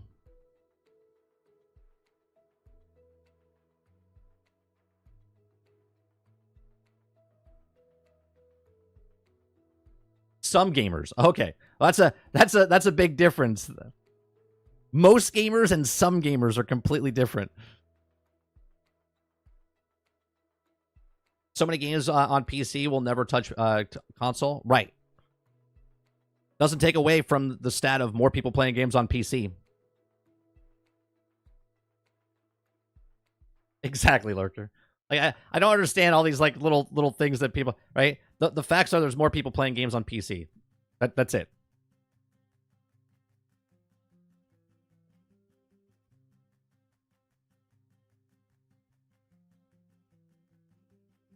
All right, we're going to move on to the next, because it's 11:30. This one's about, I think, 20 minutes, 30 minutes? Yeah, it's 30 minutes.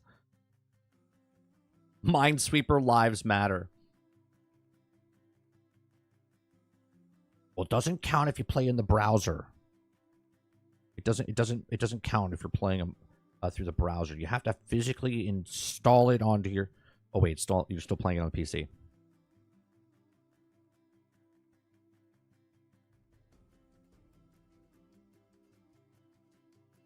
All right, we're watching Greg Owen. And talking about BioWare Hates Its Audience, Dragon Age Veilguard. Right, so let's watch this. We watched this video a couple weeks ago on, where did we watch it on? I forget the topic that we watched his last video on. Oh, it was Outlaws. It was Star Wars Outlaws is what we watched his last video on.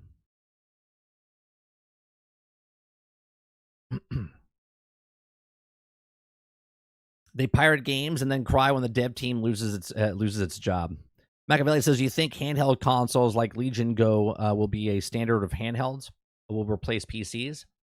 I don't think it'll be a standard. I think it'll just be another device that people, because speaking of here, real quick before we watch this video, I think I'll to answer your question. I think what happens is, just like people can't afford a PC because it's too expensive, I think that the PC market has noticed that they want to get people that are also in that handheld or console market, right? There's less people down there, but there's also people that can't afford. There's people that can't afford a PC. So, like, what's a different way? Well, if they could pay $300, $400, $500, whatever. I know there's different price points, like $800 to whatever, right?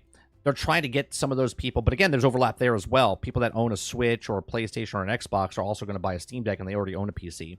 Okay, there's definitely overlap there. But they're also noticing that, well, if they can't afford a $1,100 PC, can they play PC but on a $300 device?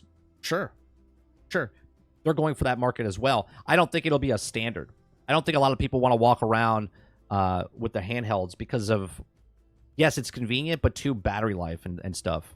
I think people don't want to sit around and going, and then be tethered to the wall or tethered to an outlet because they're playing a game that's going to just drain their battery.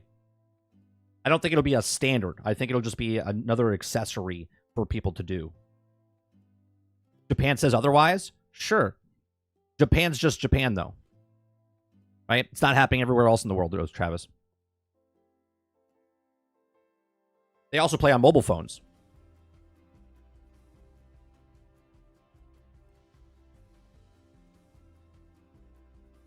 Right? So, you can finance a PC today, right now, $35 to $55 a month. If you really want a PC, you can get one. All right, so let's watch Greg Owen's video on Dragon Age. Like a dude going through a midlife crisis, so many companies are tired of their current audience, and they believe that a newer, cooler, sexier audience is just around the corner if they only do what the popular brands are doing. Recently, we saw the terrible ratings of Star Wars: The Acolyte, which seems to be appealing not to Star Wars fans, but supposedly to a new female audience, though they're doing that quite poorly.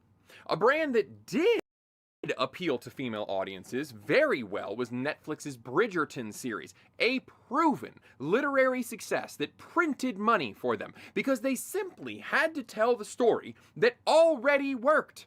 However, recently they decided that wasn't cool enough. Yeah, my wife just brought this up to me. Apparently, in the show, they changed something from the books, and now that audience is tuning out. And they have begun to dabble in new directions. Time will tell if that works, but we already know what didn't work, and that was the reveal of the new Dragon Age game, Dragon Age Veilguard, which, until 3 days before the trailer, was known as Dragon Age Dreadwolf. I grabbed this like ratio from the original trailer on That's a bad ratio. Sunday, 1 week from the announcement. Clearly, fans were not happy with what they saw. However, there was slight improvement with the gameplay reveal a couple days later. Here's the ratio on... Okay. The ratio's still bad, but not as bad, right? For the gameplay a couple days later. That first one was about the characters that they showed, and then the gameplay still ratioed...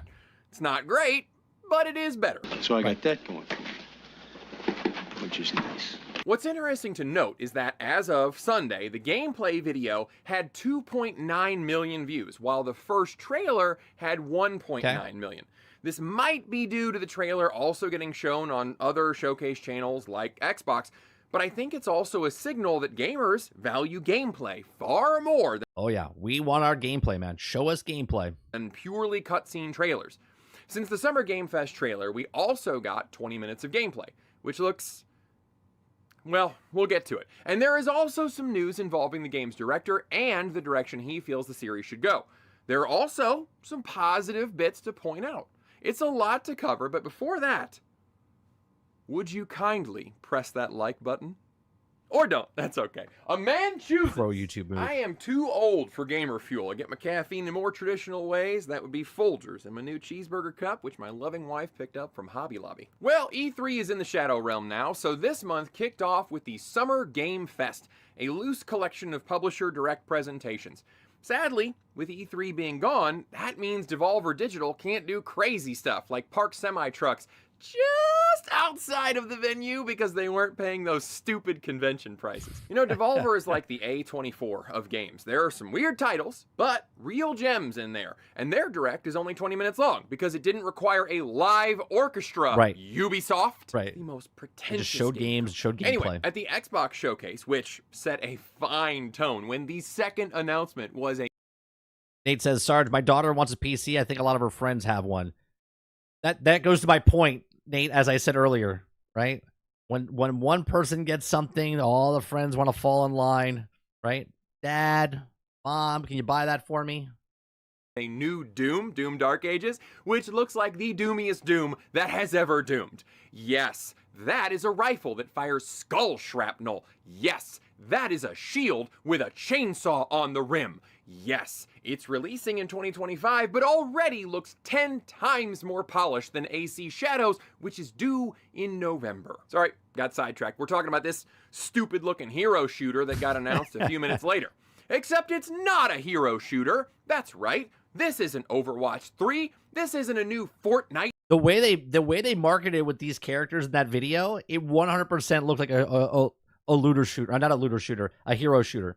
Diablo flavored season. This isn't even an ad for a WoW expansion. This brightly colored, light-hearted banter during a bar fight scene is for a Dragon Age game. You know, it seems like everybody either wants to be the next Game of Thrones or the next MCU, and I hate it all. BioWare has no soul left, and this is the kind of garbage that you pump out when you're trying to cop everyone else's style. It's been going on for a couple of years, honestly, starting with when they saw Destiny, and they thought, hey, we should do that too. We've only ever made amazing RPGs, but I'm sure we can make a looter shooter with no problem. And the youths seem to be loving it. We'll have a hub area and everything. No, he didn't say that this looks better than Shadows. He was talking about the other game. I forget what he said looks better than Shadows. We could sell skins. Live service is amazing. Of course, most of the original gameplay was a straight up lie. How in the fornication does CEO Andrew Wilson still have a job? More on that in a bit. Anyway, they then excreted Anthem onto digital markets everywhere to crickets. And a year later, after, surprisingly, no one bought their clearly unfinished game full of samey combat and missions with no endgame, they gave up on it. That's how live service turns into theft, right there. People paid full price for this, trusting the almighty roadmap. Yep. It's called a hustle, sweetheart. This is the common thread with terrible entertainment. And mind you, Dragon Age, what was it called before this? Dreadwolf, I think it was called before this, right? Was supposed to be a game like Anthem. And then it went through changes because Anthem bombed. Recently, instead of serving the story-driven, RPG-loving fans they already had, they thought there was some fantasy audience out there who would... Deadwolf, yeah, Deadwolf. Would love the BioWare treatment of shooters. Just like instead of serving the massive fan base that came bundled with their $4 billion purchase of Lucasfilm, Disney is currently catering to an audience of, I don't even know anymore. And I suspect they don't either. And now, BioWare is dusting off a classic after a decade, Dragon Age. The game, known for its dark fantasy aesthetic, is now bright and cheerful. Yeah, it doesn't look anything like the other Dragon Age games. And again, this is what a lot of people have problems with.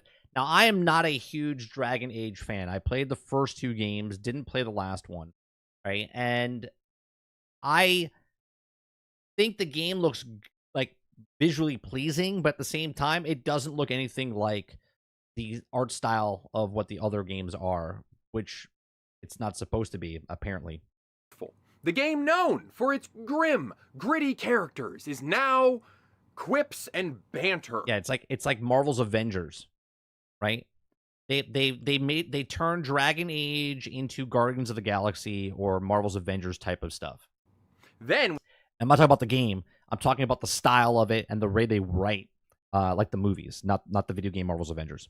We got gameplay video. Oh Lord, the game known for tough moral choices and tougher tactical combat is now a light hack and dodge action game with some dialogue choices that appear to do nothing to affect the story. Let me just show you this travesty. Right out of the gate, we have one of our only neutral points of the video when we are introduced to a very different environment.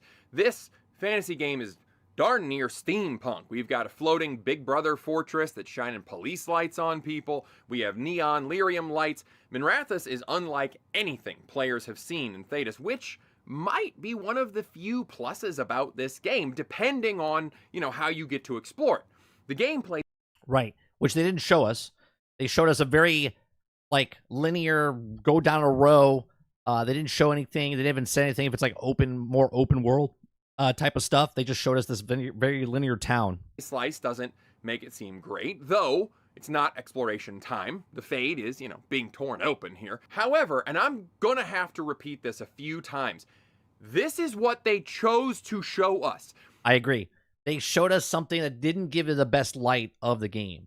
They try to hype you up on certain things, but at the same time, for the fans of the series, I don't think it sold very well to them. This is all I have to go on, and it's not great. Anyone who wants to say, oh, well, I bet the game is better, you really need to ask yourself why they didn't show any of it. If a lot of the game takes place in Minrathous, and it's a cool city you can explore and do quests in, why did we only see a straight path? Yeah, they didn't show their best, they didn't put their best foot forward with this, right? Now, obviously, a lot of gamers out there will look at this and go, oh, well, it looks good. It looks great. The graphics look fun. And the people that don't know anything as far as what Dragon Age was or look at this and be like, looks good. It looks like a game. But really, what he's saying is that they're hiding stuff behind this. And I've talked about what this game went through with turmoil as far as developers. They changed it multiple times. It was delayed. They didn't want to use the engine. When Anthem came out, the people that were working on this game moved over to Anthem, and then they moved over, and then they left the company. There's been a lot of stuff that's bad in the background with this game. And so when they come out now and show you this, I'm like, Anthem had the same type of process. So I'm a little reluctant into thinking that this game is going to be good off the bat, and I can wait. With demons, you could pet you're so close. Hey, those demons that came out, I said this when we were watching the show, I was like, well, you can't fight them? To them, but they do nothing. One thing that concerns me, and this isn't BioWare's fault, but Baldur's Gate 3 showed us a weakness. Cities can be tough to pull off in a game like this because making them feel alive means making them packed, and it's difficult to move about, and your camera might fight you, and you might not be able to locate what you're searching for. One of the biggest complaints about Baldur's Gate 3 was Act 3, with many people saying they felt downright claustrophobic. But who knows? Because they didn't bother to show it in the first game. It's not about the game looking the same, Nate. It's about keeping the same art style and the feel of the game, right? If I'm playing, you ever watch Heavy Metal? Okay. Right? It's very distinct in its visual style. And there's blood and lots of type of gore type of stuff.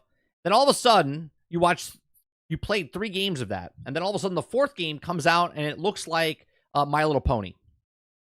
Okay. Why? Why? It's the sequel. This is the 4th game of a series, and yet you've completely changed what it looks like and what it feels. This is not a brand new title. This is not a remake or remaster of the old games to make it look like this. You literally just completely changed what the game feels like and looks like. The people that like the game and played the game and are fans of the game are like, what the hell is this? Gameplay trailer that people have been waiting a decade for. Amazing marketing. Congratulations, you played yourself. Anyway, our action begins, and we're running. And right away, this feels like manufactured tension, and I'm feeling none of it. Oh, look, demons are everywhere. But they're not paying attention to you, even though you pass right by them. These are somewhat scary-looking puppies that have been turned loose, and they think everybody is playing chase. But the real issue with this trailer is right here, the combat. I said the combat. When we watched it, I said the combat doesn't look great. It looks very floaty. Okay, it feels like you're just going to be smashing the same button. They didn't show it later in the game where you had different abilities or anything. It was kind of just. Ask anyone who has experience with this series what's so great about it, and they'll either tell you the dark fantasy moral greatness, or they'll tell you Origins had amazingly deep squad-based tactical combat that got scrapped in the sequel and fans hated it, and was partially revived with the 3rd entry, Inquisition. So, after 3 tries and lots of feedback, we are going with a dodge and slash. Do we have a squad? Barely. Mostly off camera. Do they help? No, they didn't help at all during the trailer. They were missing shit left and right.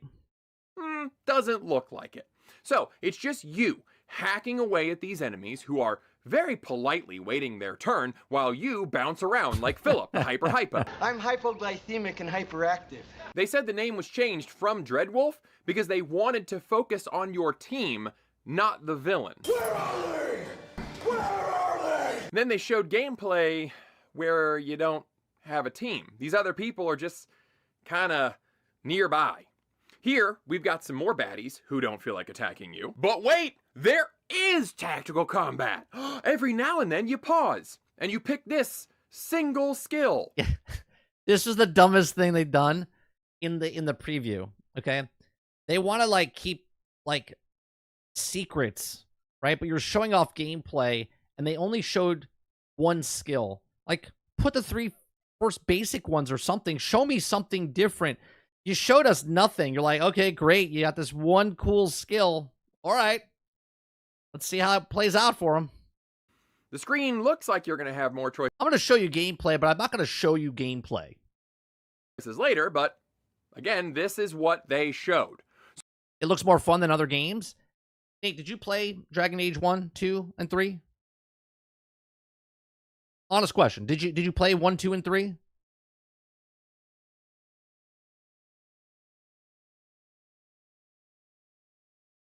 It's a bold move, Cotton. Yeah, it's a bold move. I'm not spending a dime on this. I'll play it when it comes out on PlayStation Plus or Game Pass.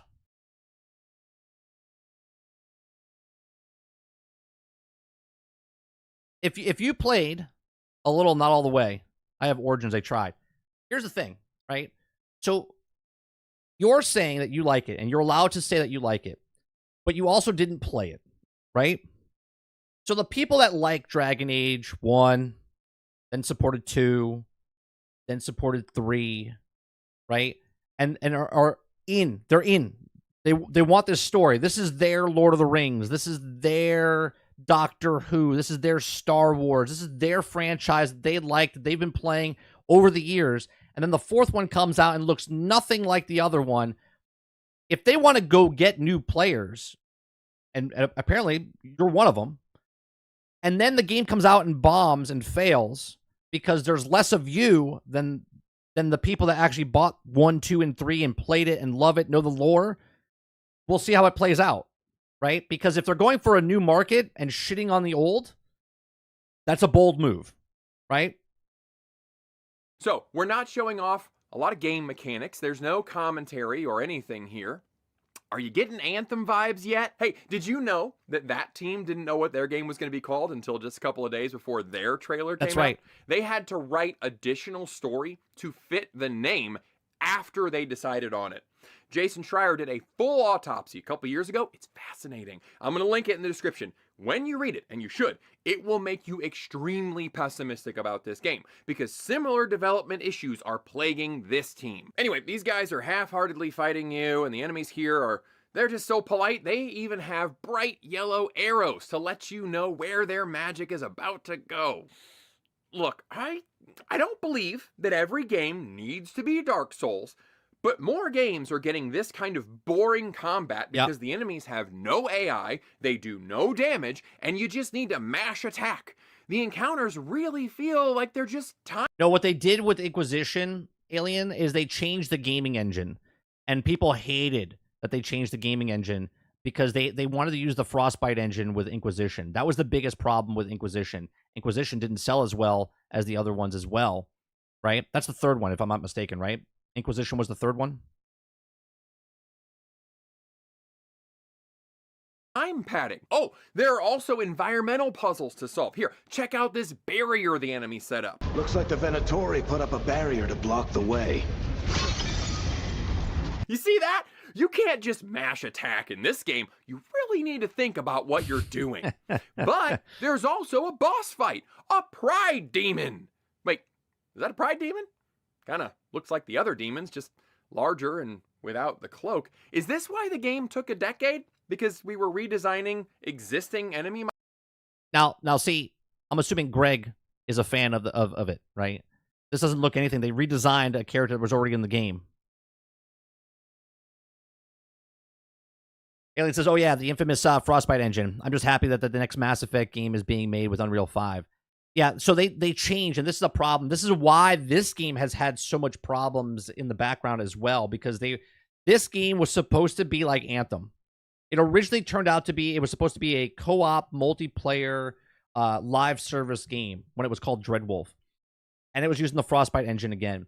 And then they basically changed it and didn't like what they saw, so they redid it, restarted it, remade it.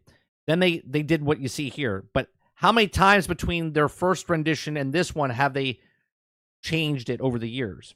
Models changing things just to change them, like Anthem. I know this is a tutorial area, so this fight is easy, but wow, this giant demon does no damage. The character just rolls about and slashes, and it goes down. Takes 2 minutes because it has 3 health bars.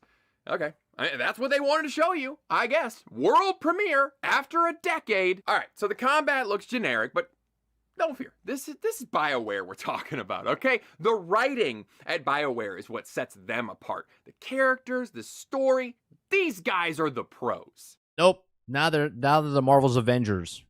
Rook, you're with the Shadow Dragons. I figured you'd know Minrathous better than I do. Sure, but Minrathous is huge, and this is nowhere near my neighborhood. I can try. Don't worry. Scouting's my specialty. Follow me. Some old friend said if I was working in Tevinter, the Shadow Dragons are worth trusting.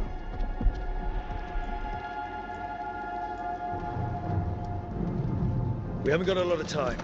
Varric said you had a lead on Sol. That wasn't even in response to anything he just said. Listen to that again. Dragons are worth trusting. Dragons are worth trusting. Some of our old friends is working at the tavern, right? Like, he just had a conversation with them, and it's not even responding to what he just said. We haven't got a lot of time. Varric said you had a lead on Solus. You get right to the point. Okay, well, that wasn't great. Seems to be a choice just to make you feel good. Right. Just a random choice that has nothing to do with the actual conversation. But I know someone will say, well, it's an early access. It's not out yet. Maybe they'll fix it. It's just like, that's what you chose to show us.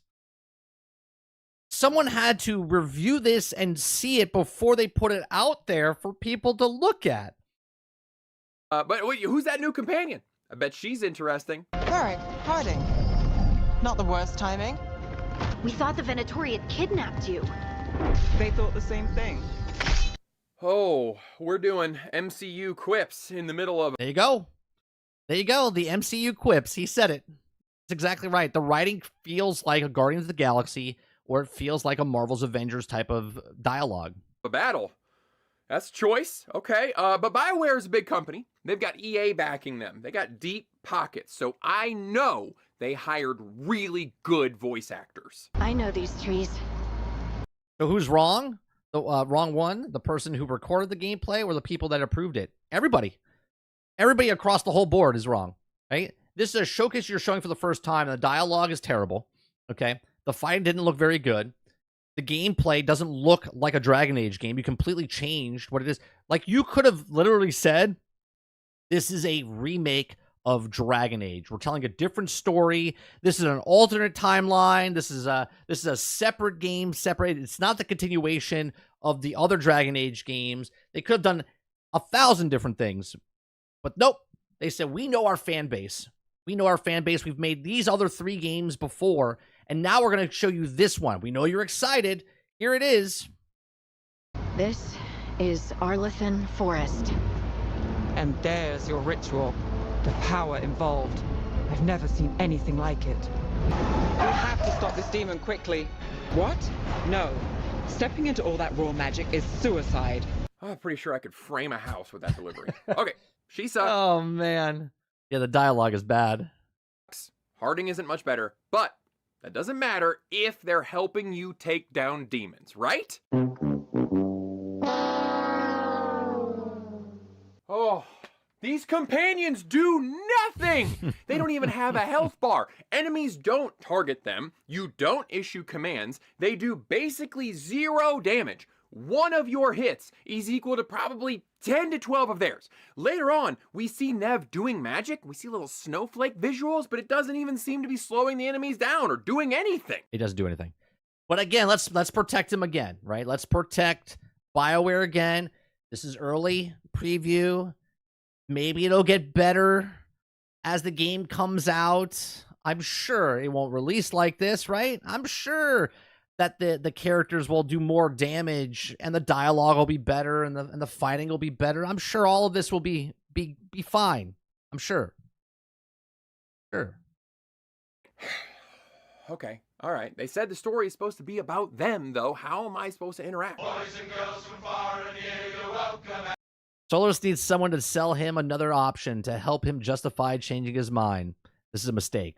You can do it. M-I-C-K-E-Y M-O-U-S-E.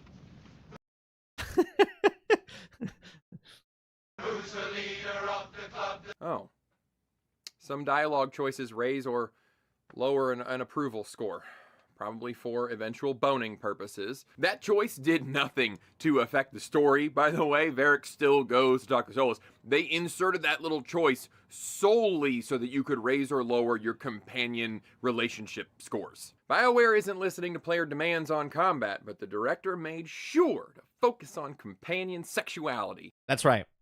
That's right. Dragon Age Veilguard's companions won't just wait around for you and woo them. Also, they're canonically pansexual. That's a selling point right there. You fans know what you like. There it is.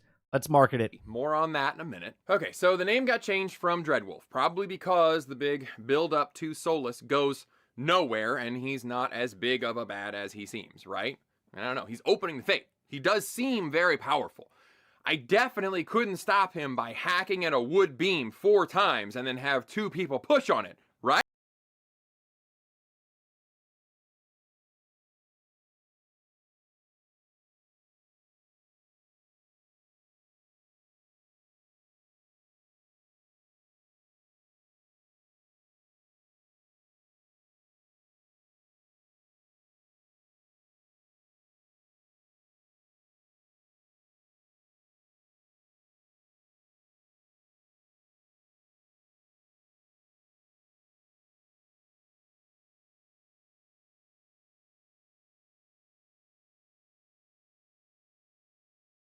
The cuts that he does. These 2 figures coming out of the fade. No stakes. Yeah, Curb Your Enthusiasm is a fantastic show. No blood, no tactics, no teammates, a straight path where you mash attack and dodge a few times with Kojima amounts of cutscenes. Just remove the name Dragon Age for a second, all right? What gets you excited about this trailer? If you hadn't It's Greg Owen.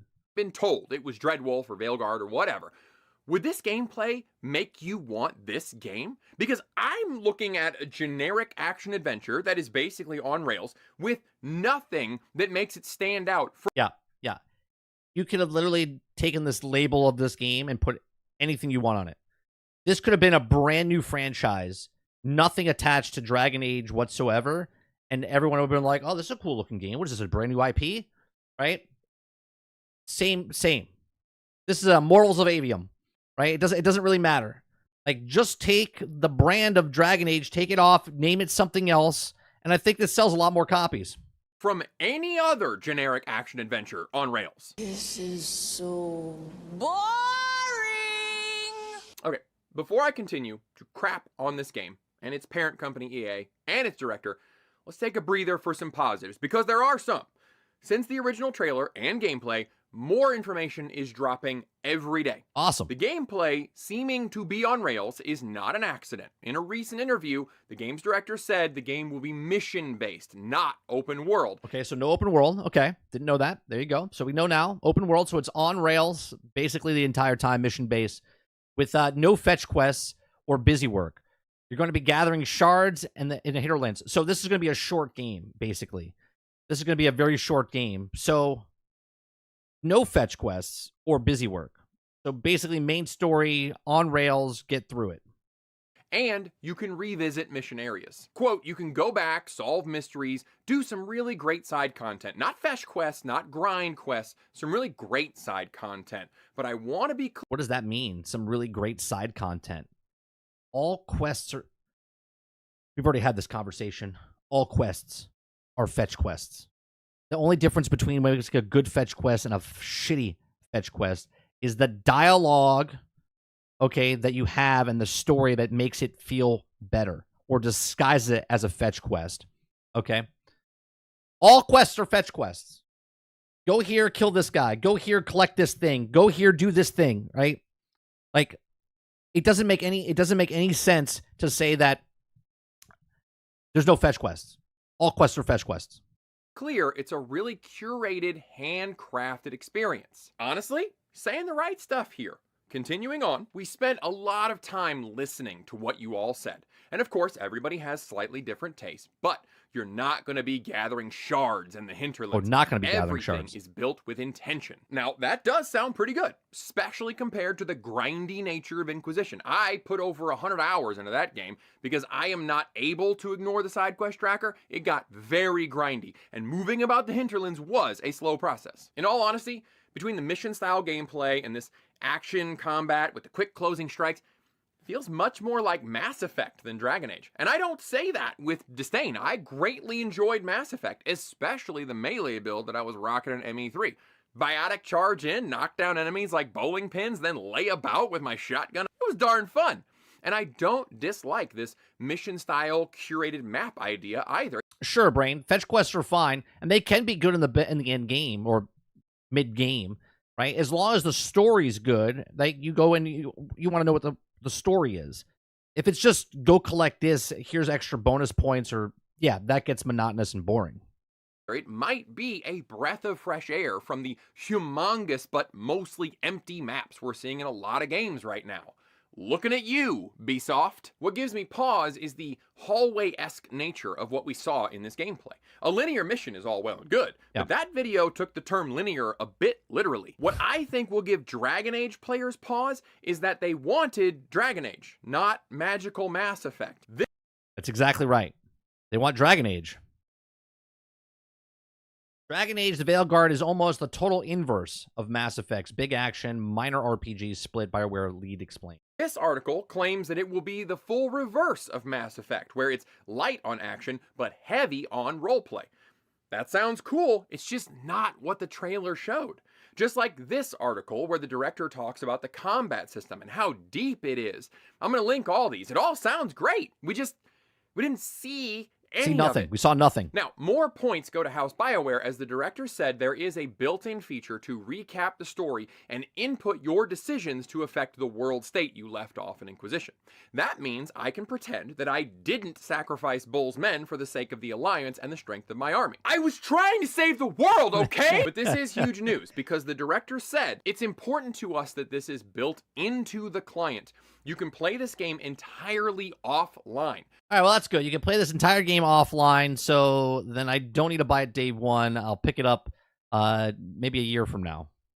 And then no matter what happens to the game, good, bad, indifferent, if they close down, I can still play the game after the fact. That's a bonus. That's a bonus. No connection. You don't have to link your EA account. Go on. BioWare is 100% focused on this being the most complete game we can. Oh, God. Oh, God, they put it out there in print. They put it out there in print, chat. BioWare is 100% focused on being the most complete game we can make it. The most complete game. The most complete game. How about we just say complete game? Focused on being a complete game. Not the most complete game. The most complete game means it's close to being complete, but it's not quite complete yet. For fuck's sake. Can make it. Okay. I just want to underscore this. I want to emphasize it. There's not going to be any microtransactions. There's not going to be any battle pass. You don't have to connect online. I mean, that's the greatest thing about this game, is that you don't need, and there's no microtransactions, you don't need to connect online. It's just a single-player game, which is a big, huge turn from what the game was supposed to be. Okay, credit where it's due. That is fantastic news. It is a sad commentary on the state of the games industry that it's great news when somebody says, hey, our game is going to be finished when we ship it out. Nope, they didn't say finished, Greg. They said the most complete. They didn't say complete. So it's going to be closest to being finished, but not actual finished. That's what they said. And you don't have to keep paying for the game that you paid for. But here we are. Okay, we're hearing the right words from the directors, and I love that. But what they showed doesn't match up with any of that. So for now, I think I'm right to be more than a little skeptical. I'm also concerned that the gameplay simply will not be fun and engaging because of the state of BioWare. That's the next concerning piece of this puzzle, the turnover at BioWare. Business has not been good for... This is not the same BioWare, by the way. Not the same BioWare. The people that started this game are the people that didn't finish this game. These are completely different BioWare. Several years now, and they've had to slim down. BioWare's golden era was some time ago. That term means different things to different people. For some of you, it's going to be Baldur's Gate and Neverwinter Nights years. For most people, I'd wager it's the Mass Effect, Jade Empire, KOTOR, Dragon Age decade. And what a decade that was. Seriously, could we crowdfund Blue Point to do KOTOR or Jade Empire? Whatever your definition, I think we can all agree that the last couple of years with Anthem and Andromeda have not been golden. No. There were also a slew of canceled games you might not have heard about. There was a Warhammer Online game, Command & Conquer, Generals 2, and Shadow Realms. I think many would argue that their slide began with Inquisition, with its bloated MMO mechanics. Overall, I enjoyed that one, but yeah, it wasn't up to the BioWare standard that we knew. I would go so far as to argue the downfall started with Mass Effect 3 and its unfinished ending. That was the worst ending. Worst ending, which they fixed later. Where, after 3 whole games full of important choices, you literally arrive at a final room and you choose one of 3 walkways that end in identical machines. Oh, but they're 3 different... Spoiler alert, by the way. Different colors. Then you get one of 3 almost identical cutscenes, but the predominant color matches the one that you picked. They fixed it later with DLC, but I'm still mad. That was like 8 years ago, asshole. People don't forget. Anyway. That's right. People don't forget. Whatever the golden age was, it's gone. And almost no one from that time remains. Last year, we got the news of 50 more layoffs at the studio, and one of them was Mary Kirby, who created fan favorite Varric. which probably explains why he was replaced by Thorin Oakenshield in that original trailer. She and others contributed heavily to the Dragon Age series over the years, so if this new game ends up feeling a little different, it's probably because a lot of the writers from the Yeah, it's not the same writers. It's not the same people that made the game. Brand new people came in, and instead of making a Dragon Age game, they're like, hey, let's make our Dragon Age game. games you loved 15 years ago are mostly gone. Something else that's been happening in that time is their parent company, EA, has gotten so much worse. As I said, I think BioWare started heading in a bad direction around 2012, 2014-ish.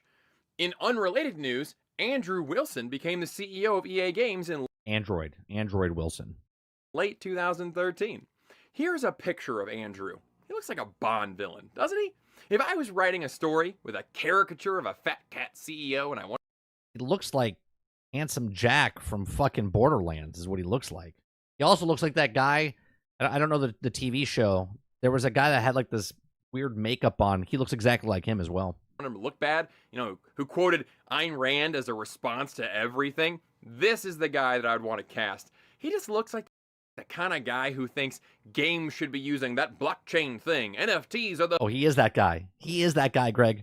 future, The guy who thinks that AI could totally replace half his developers, doesn't he? He looks like the kind of guy who thinks games should have an ad-supported tier, like a crappy streaming He is that guy. service. Doesn't he look like that? With the exception of the Ayn Rand bit, he has literally done all of those things. Yeah. Okay. At least he knows. I thought he did know. He does know. That's good.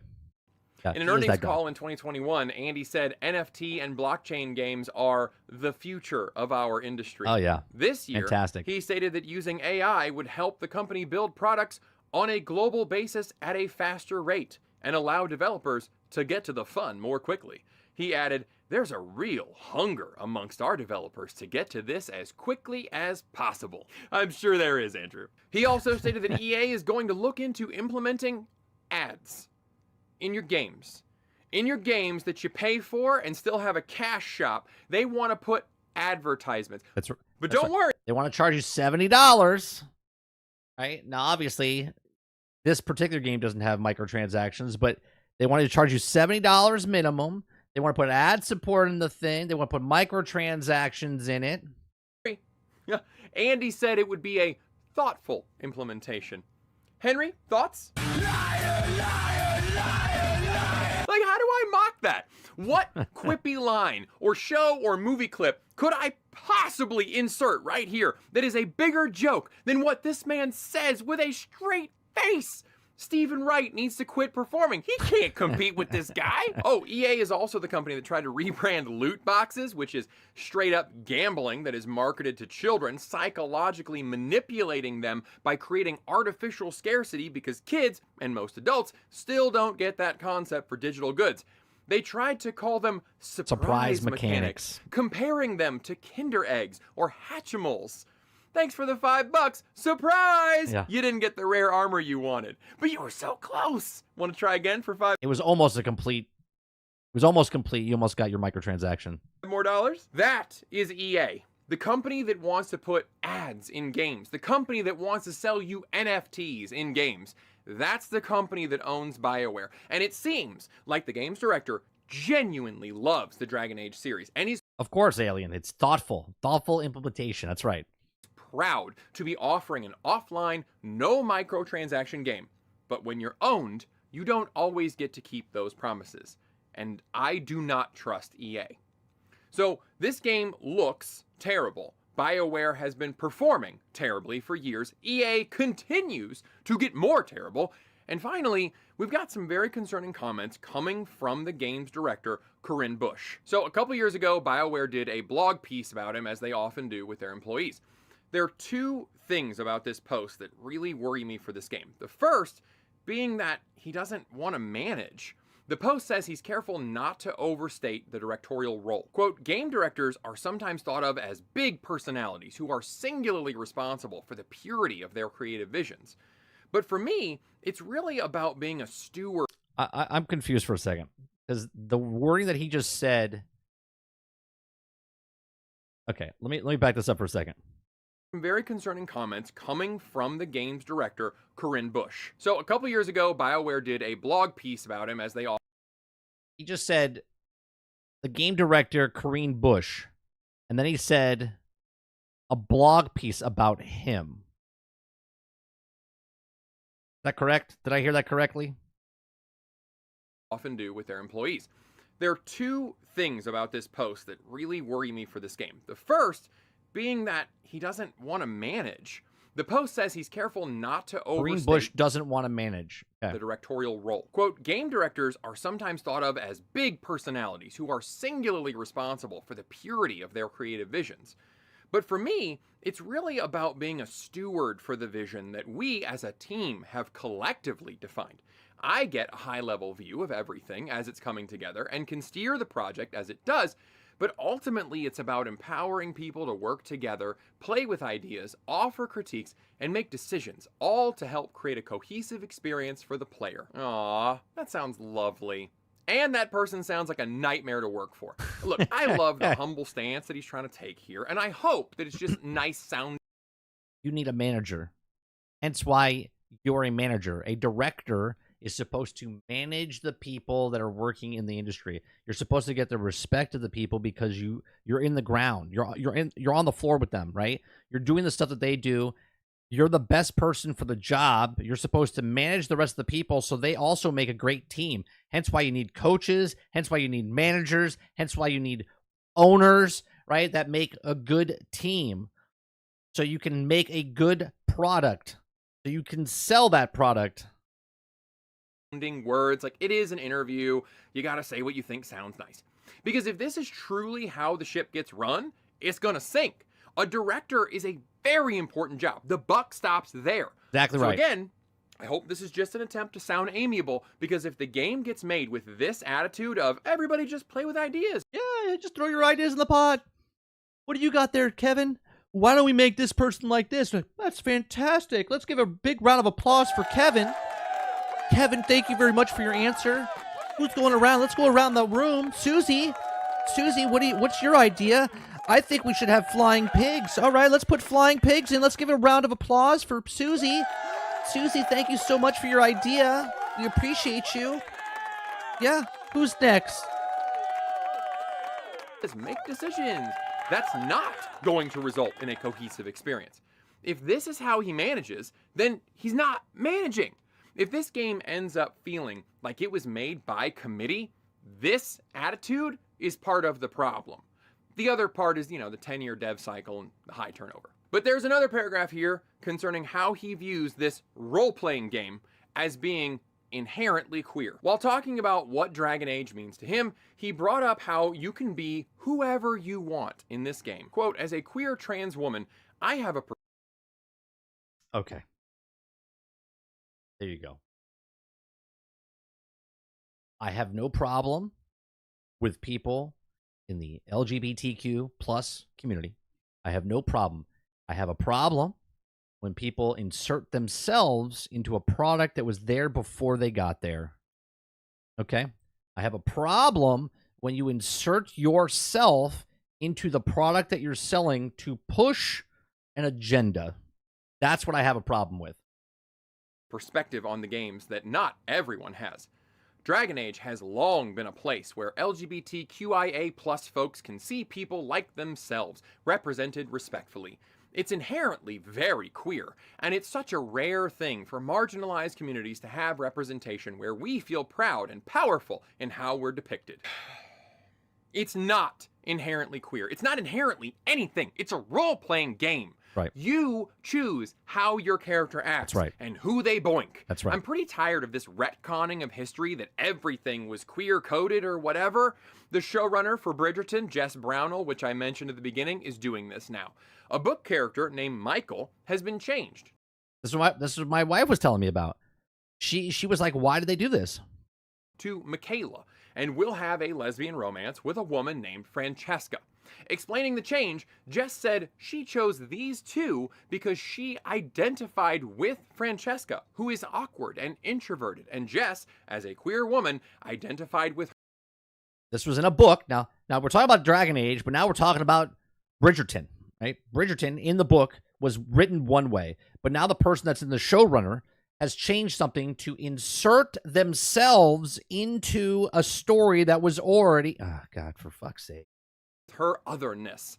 So, since she felt a connection with a straight character, but she's a lesbian, now you all have to watch her turn that character into a lesbian.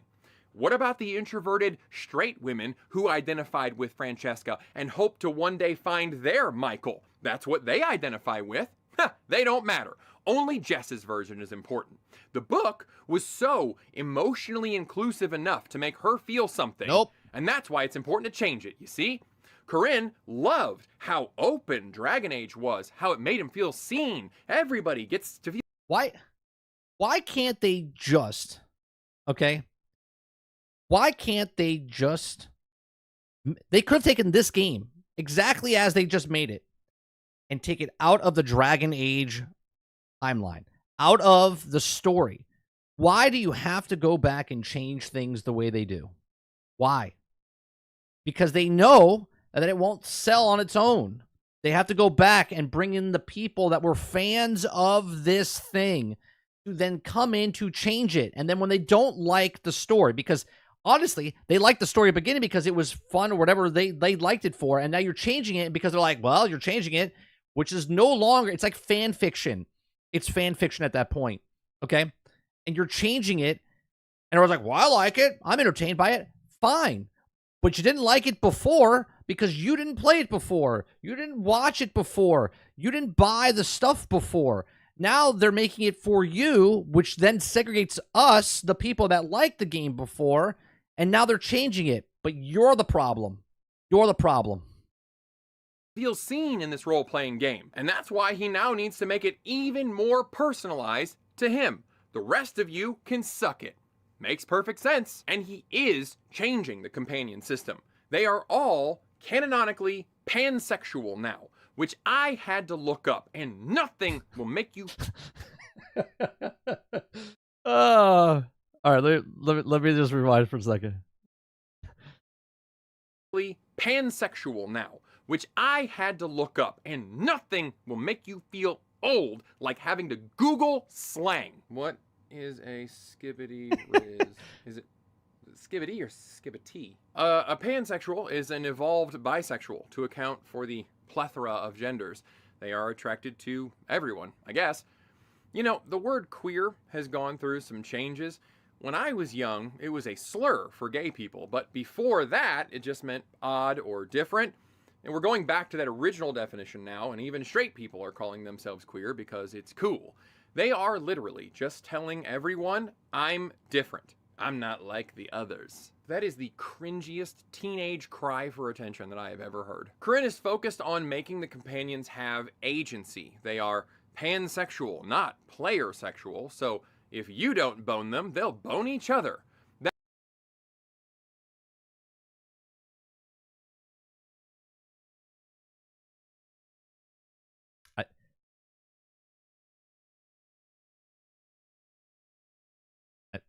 I don't have to say anything there. I think Greg said it all.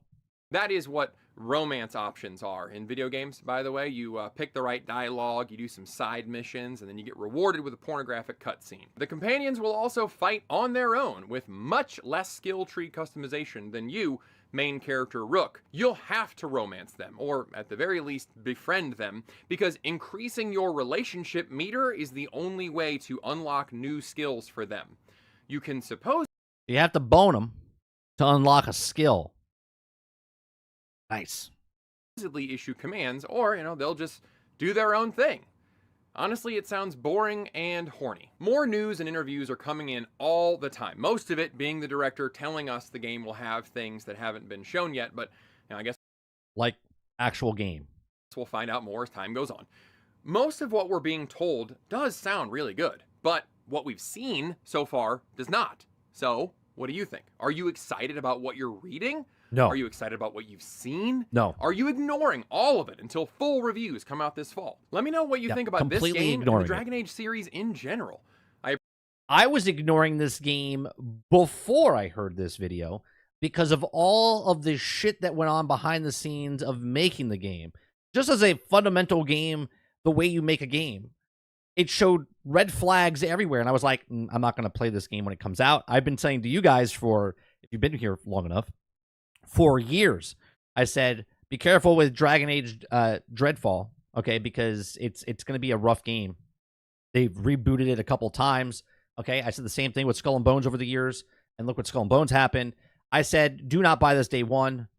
Do not pass go. Do not collect your $200. Wait for this game to come out. Wait for reviews. Wait to see things about this game. Do not pick it up. But you do what you want with your money. But now that I know all of this stuff, I wasn't getting it before. I'm definitely not getting it now. I appreciate you watching, and I'll see you next time. Like Dread Wolf, not Fall. No, it's Dreadfall. Going through a midlife crisis. It's part of the joke. So many companies are tired of their current audience, and they believe that a newer, cooler, sexier. Oh, we missed it. All right. So let me give a like to that. So there you go. There is Greg Owen's video on Dragon Age Veilguard.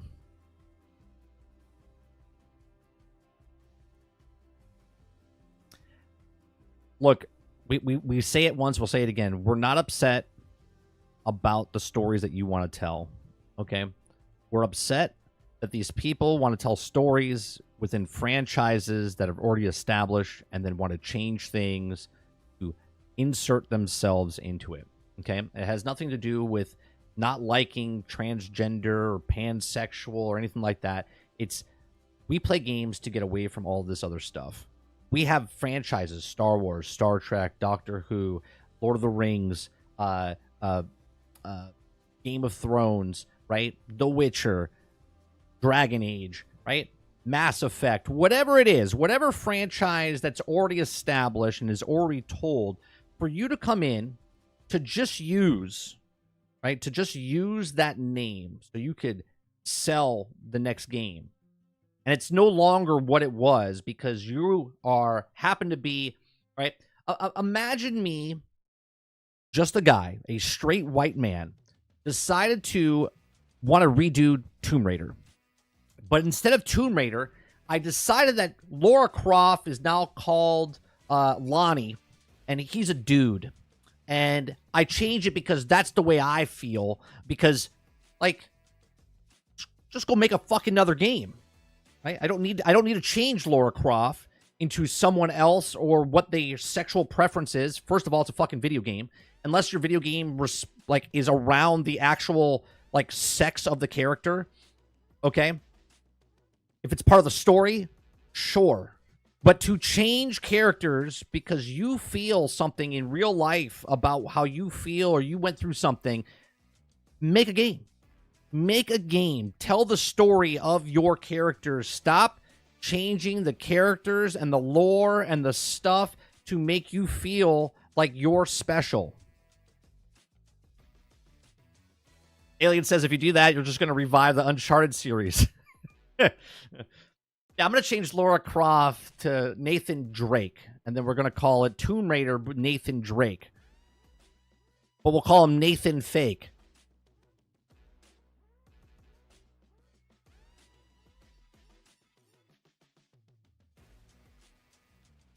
How do they not accept the exclusive us means they are not... Right. They're not inclusive at all. It's exactly right.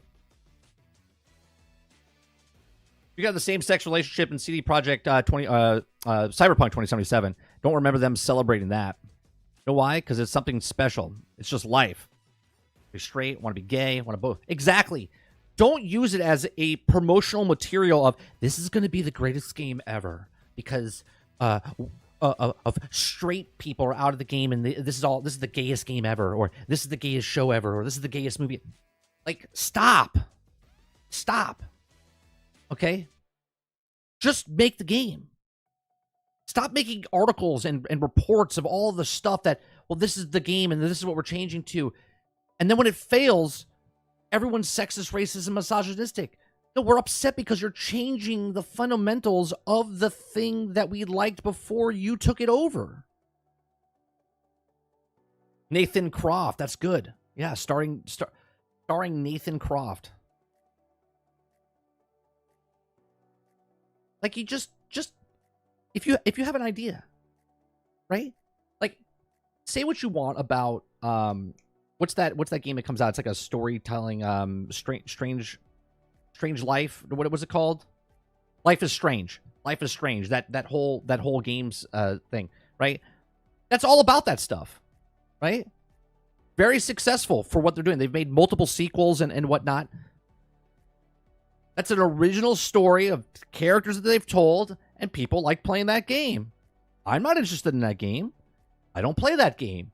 But it's a successful game. They've made like 2 or 3 sequels now.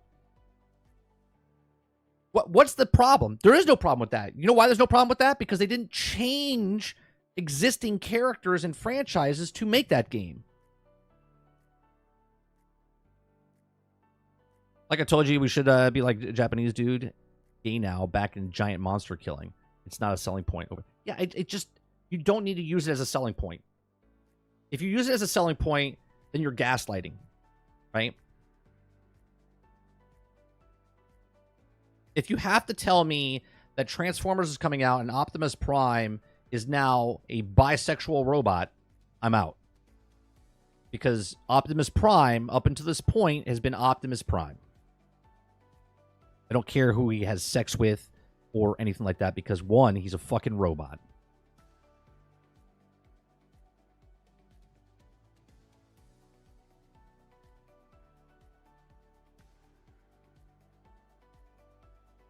I'm sure BioWare felt the need to talk about pansexuals because they got a lot of flack regarding certain characters not being romanceable because of their gender.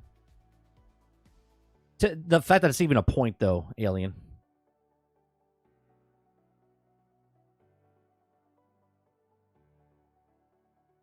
It's like Baldur's Gate 3, you can do whatever, right? Literally have sex with a bear, okay? Go do whatever. But don't use it in promotional material. Don't use it as a selling point to a game. Because to be inclusive, you're not being inclusive, right? You're literally shitting on a IP of whatever it is, whatever that IP is, okay? Nobody would like it. You're giving them ideas. What's going on, Greg? Greg, love your videos, man. I love the way you edit, and I love your delivery style. It's fantastic. Okay, the problem, okay, is what I just lost my train of thought, right? If them promoting stuff like this is the problem, stop changing the IPs and stuff that we like. Go make your own stuff. Go make your own stuff. It's not that hard. I appreciate that. Greg, I sent you a message back in the thing, since you're here. I do a podcast on Wednesday nights, okay? And I'm very flexible about time frames and whatnot. If you're interested in coming on, I would love to talk to you, about how you make your YouTube channel, how you do your content, just life in general, right? It's a podcast type of, like a Joe Rogan type of thing. We just bullshit about stuff. I usually do it on Wednesday nights. So if you're ever interested, hit me up through DM or whatnot.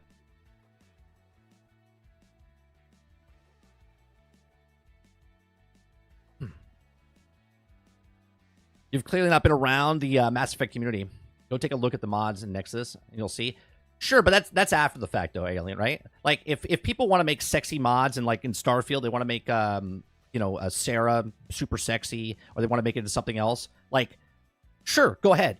But for them to use it as mass marketing material for it, it's just absolutely stupid.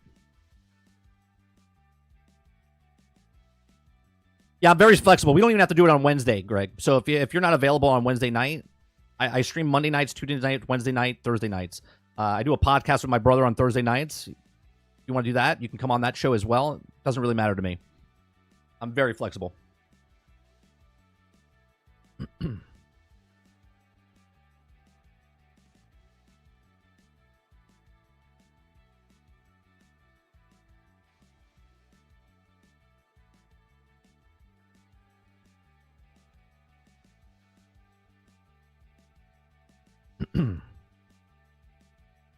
Yeah. I'm just upset about, and I'm not even a big Dragon Age fan, right? The whole video, I was like, all right, these are the problems. This is what it is. And then when you got to that part, I was just like, did he just call her a he? And I was like, uh-oh. Uh-oh.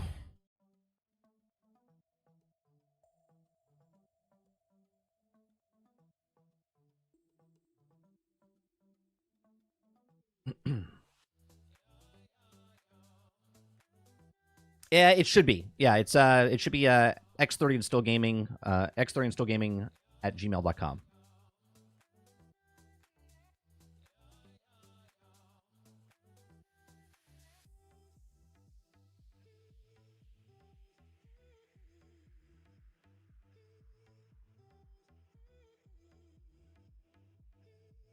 Oh, I know what I was going to say. They would be super pissed off if I decided that I wanted to rewrite Black Panther and then change Black Panther as a white dude, right? Or if I took Rainbow Bright and made her into a dude, okay? If you did all of these things, I would be the one in the wrong, right? But when they do it to other franchises and stuff that people like, I'm also in wrong. So no matter what, I'm in the wrong, right? I'm in the wrong no matter what.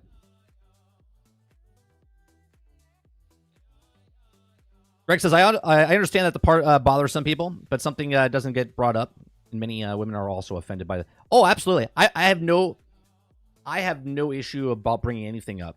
I'm an open book. If people want to come in and have conversations about certain things, I have no issue in having conversation with people. Conversation is fantastic. People that are afraid of conversation are the problem. You have to have conversation, right? You're civil, talk, you have conversations with people. Trevor says the problem is that we didn't tell them to shut up. All the stuff started. No, it's not about telling them to shut up, Travis.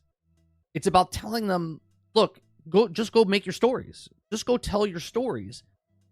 Everything that we just watched about Dragon Age Veilguard, right? Take Dragon Age out of the title. Just like Greg said in the video, it looks like a generic video game. Right? You could have just taken anything. You could have put any title that you wanted on that. It could have been a brand new IP. It could have been set on its own thing, on its own course, with its own story and all the stuff, and no one would have a problem with it because it's telling a brand new story.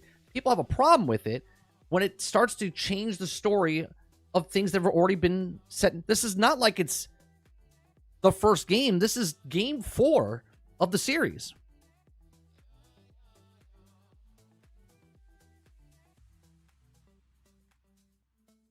That's why people have problem with Star Wars. Right? Everyone's like, oh, well, I like it. I'm glad you like it. We're not talking about we're talking about breaking canon. We're talking about changing things to change things for whatever reason. I appreciate that, Drummond. My whole stream is like if you came into my house and we're just having a conversation, right? Like we're just bullshitting. We're just having conversations. People bring up topics and different things, and we go banter back and forth, right? Just so happens it's around gaming and what it is, right? People want to pin me as an Xbox guy or a PlayStation hater or whatever, right? It's all stories in their own head, making up stories. Yeah, I know who Craig Ferguson is. He was he had a late night show, the Scottishman, right? Irish? Scottish. He was a Scottishman.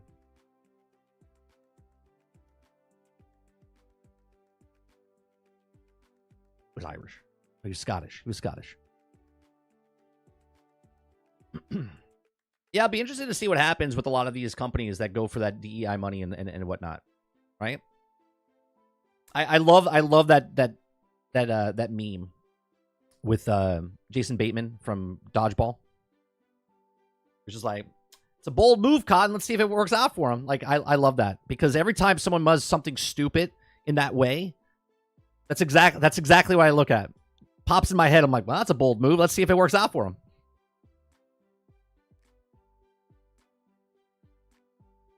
Best thing he's ever said: either debate like an adult or keep your mouth shut. Humans debate, subhumans accuse others. Did you guys see that the conversation I have? I know a lot of you don't have Twitter, right? Not one time did I bring up because Yadu Mundi thing that happened on the Acolyte the last episode, right? And I even forget. I'll bring up what I said to him. Let me bring up, right? Not once do I bring up birth date or anything of station. Okay, so Robot Head puts out, I'll bring it up. Robot Head brings up, he says, so he's replying to someone, okay? He says, please give me a reason he shouldn't be in it, and doesn't say because of books of legend. For those who are officially canon, Lucas ignored them and whatever, and Disney, right? And Robot Head says, because he shouldn't be alive. Any character could have delivered his lines and now explained it, right? And I agree with that. I said, you could have brought in anybody to say the line. I said, exactly, any character. They could have made up a new Jedi that nobody cares about and says the lines, but nope, they had to bring in the one Jedi that said the line from the prequels, right? And they had to change the lifespan of the race and make him 40 years older to deliver that line, and anyone that could have said that line and kill off, right? This guy comes out and says, 40 years old, no way. Oh my God, it ruins my childhood. Nowhere did I say in the thing I said above that it ruined my childhood. I just said, where did I say it ruined my childhood? We're talking about production of the show. Okay? He says, I'm just trying to make a point that it's dumb to worry about changing the birth date of a minor character and should watch the whole show before passing judgment. I'm 100% sure that the valid reason that include Ki-Adi-Mundi in a particular role. I said, so you're saying that is a valid reason to change a minor character instead of making a brand new character to say a line. Why change something when you could have just made something new? Okay? And I look forward to this groundbreaking reason to change something that they didn't have to. Okay? Then he comes back and says, I also have watched the show instead and just repeating the words of other haters. Where am I a hater? In what way am I a hater? Right? Do you know that Ki-Adi-Mundi not on the mission, nor did he hear or see the advice of the Sith, or it breaks no canon other than his age. Other than his age, which is obscure legends reference. I said, when you say other than his age, that is a big canon breaker. Putting someone in a show that you could use anyone else is the problem. Nowhere have I said anything else that on the matter, right? And maybe you should take your own advice and stop repeating the words from other haters, right? He says, I'm not hating on anything. It doesn't break canon because it's a birth date. Wasn't canon. Again, look, you need that birth date that you're fixated on, which I have never brought up. The planet and the race that he is on. The canon race, the race of the people on that planet that's canon, okay, is 65 to 75 years old, okay? In the words of canon, the show takes place 100 years before episode 1. It's canon breaking. These people don't see things. They just want to say, well, I like it. Stop hating. You're hating on me. I'm pointing out something that's canon breaking, and you're telling me it's not canon breaking.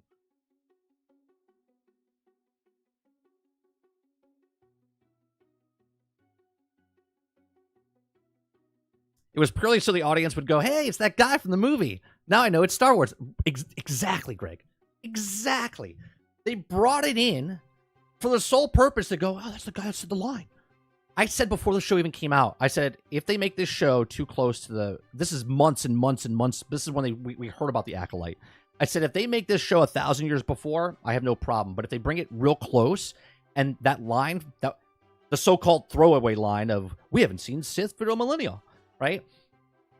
If they make it... Why do they put the show so close to the prequels? So they could change shit.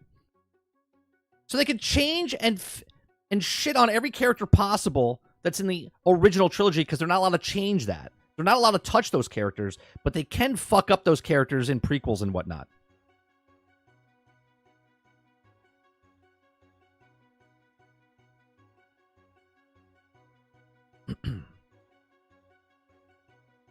Many languages, and 30 decided to speak facts. That's what I'm saying. This guy keeps bringing up birth dates. It's not canon. It's not canon. It's not. Meanwhile, if you actually go to whatever canon is, right? Because I don't know what people want canon. Is it the movie canon? Is it the books that are still under the canon? Is it the cartoon canon? There's a lot of stuff underneath, right? And if you go to Wikipedia, which I don't trust anymore because they literally changed stuff in live time when stuff was going down, okay? It still says canon about the age range of the race. So how the fuck is he over 100 years old? He's got to be 100 and takes place 100 years ahead, and he's at least 40 there, right? So he's at least 140 years old by the time he gets there, which then changes everything about anything written about him.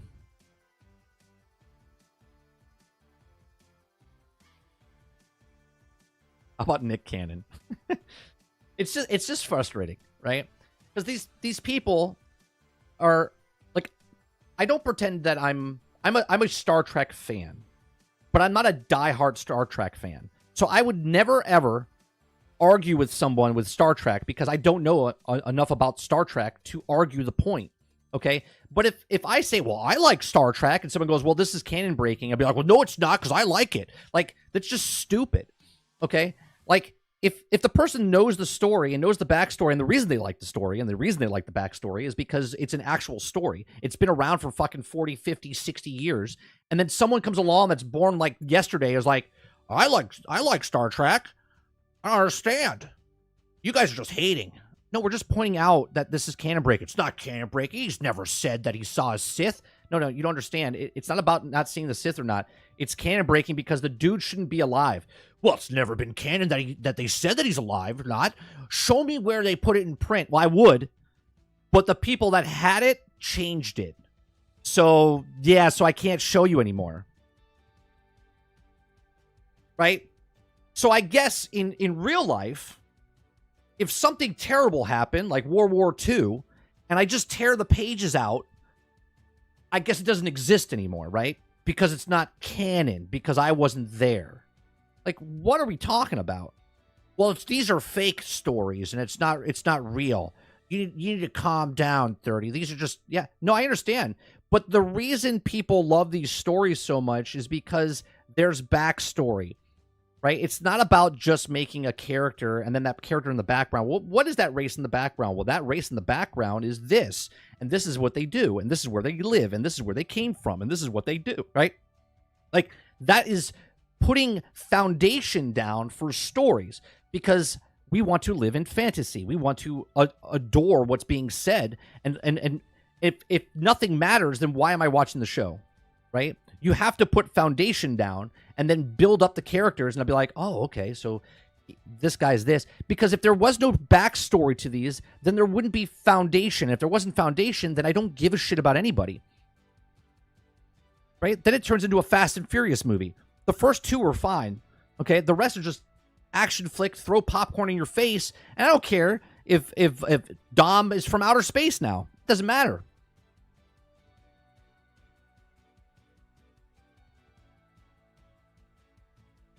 Bad choice because people already want to deny World War II, something because they're idiots. But it's not a bad example. It's the exact example, right? Like, just because people weren't there or because people stopped writing about it doesn't mean it didn't exist. It's there, right? And when people that were in charge of keeping the lore in the case, all of a sudden they change it, then everything's fake. You putting a new thing in there and telling me that's his new birth date, that's fake to me. Everything's fake to me now. Nothing matters.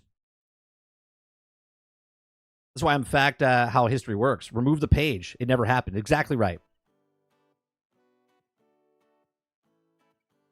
But this is what they want. They just want you to consume product. You're not supposed to be invested. You're supposed to consume. And this is why people don't care about the stories anymore. My wife, who's a person that's very, very like, I don't give a shit. Okay, about stuff like that. I tell her about what's going on with Star Wars. She doesn't give two shits. She doesn't know about anything about Star Wars. Okay. The other day, she's watching the movie. She's watching the Bridgerton show, and she's like, "I can't believe they're changing it." And I'm glad that Greg brought it up in his video. Okay, I know nothing about Bridgerton, nothing. Okay, my wife starts going off. They changed this person. They do this, and I'm like, oh. And all I can say in my head, right? And I said it out loud to her because this is how my relationship is with her. I go, oh. I see. I said, so when it happens in a franchise that I love, you're like, whatever. Maybe they have a thing. So I looked at her and go, well, maybe there's a reason. Maybe there's a reason they're changing the character, right? But there's not, all right? It's being sarcastic, and I'm a smartass, okay? But she hates it. She's like, well, why are they changing this? It was so good in the books. It's because they don't give a shit about you.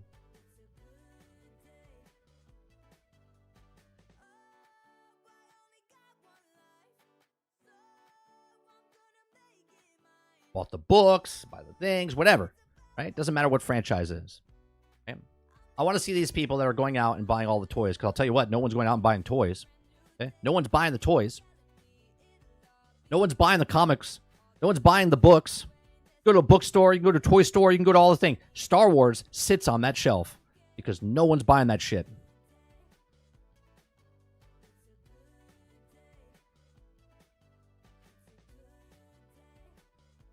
All right, it's 1 o'clock. A little extra today because this is our last show for the week. We usually do shows Monday through Thursday from 10 o'clock in the morning till noon Eastern. I'm going on vacation tomorrow. So I'm not going to do shows for the rest of the week. There's no night show tonight. Usually we do a gameplay tonight. We usually weekly reset in Fallout 76. We're not doing that. I'm off tonight. We're off tomorrow. No podcast on Thursday. I'll be back next Wednesday, I believe. If I'm back early enough, I might do a nighttime show. There'll probably be a podcast next week. I appreciate very much for you guys coming out. Thank you very much for the support. Thank you very much for the memberships. Thanks very much for renewing your stuff. Thank you very much. Hit that like button. Hit that subscribe button if you like what I do here and you want to go above and beyond that. Become a member as little as $5. You guys have a great rest of your weekend. Have a great one. If you guys want to talk to me, I'll talk on Discord and stuff like that when I'm on vacation. If anything newsworthy pops up, we'll have conversation. Appreciate it very much. You guys have a great rest of your day. Peace.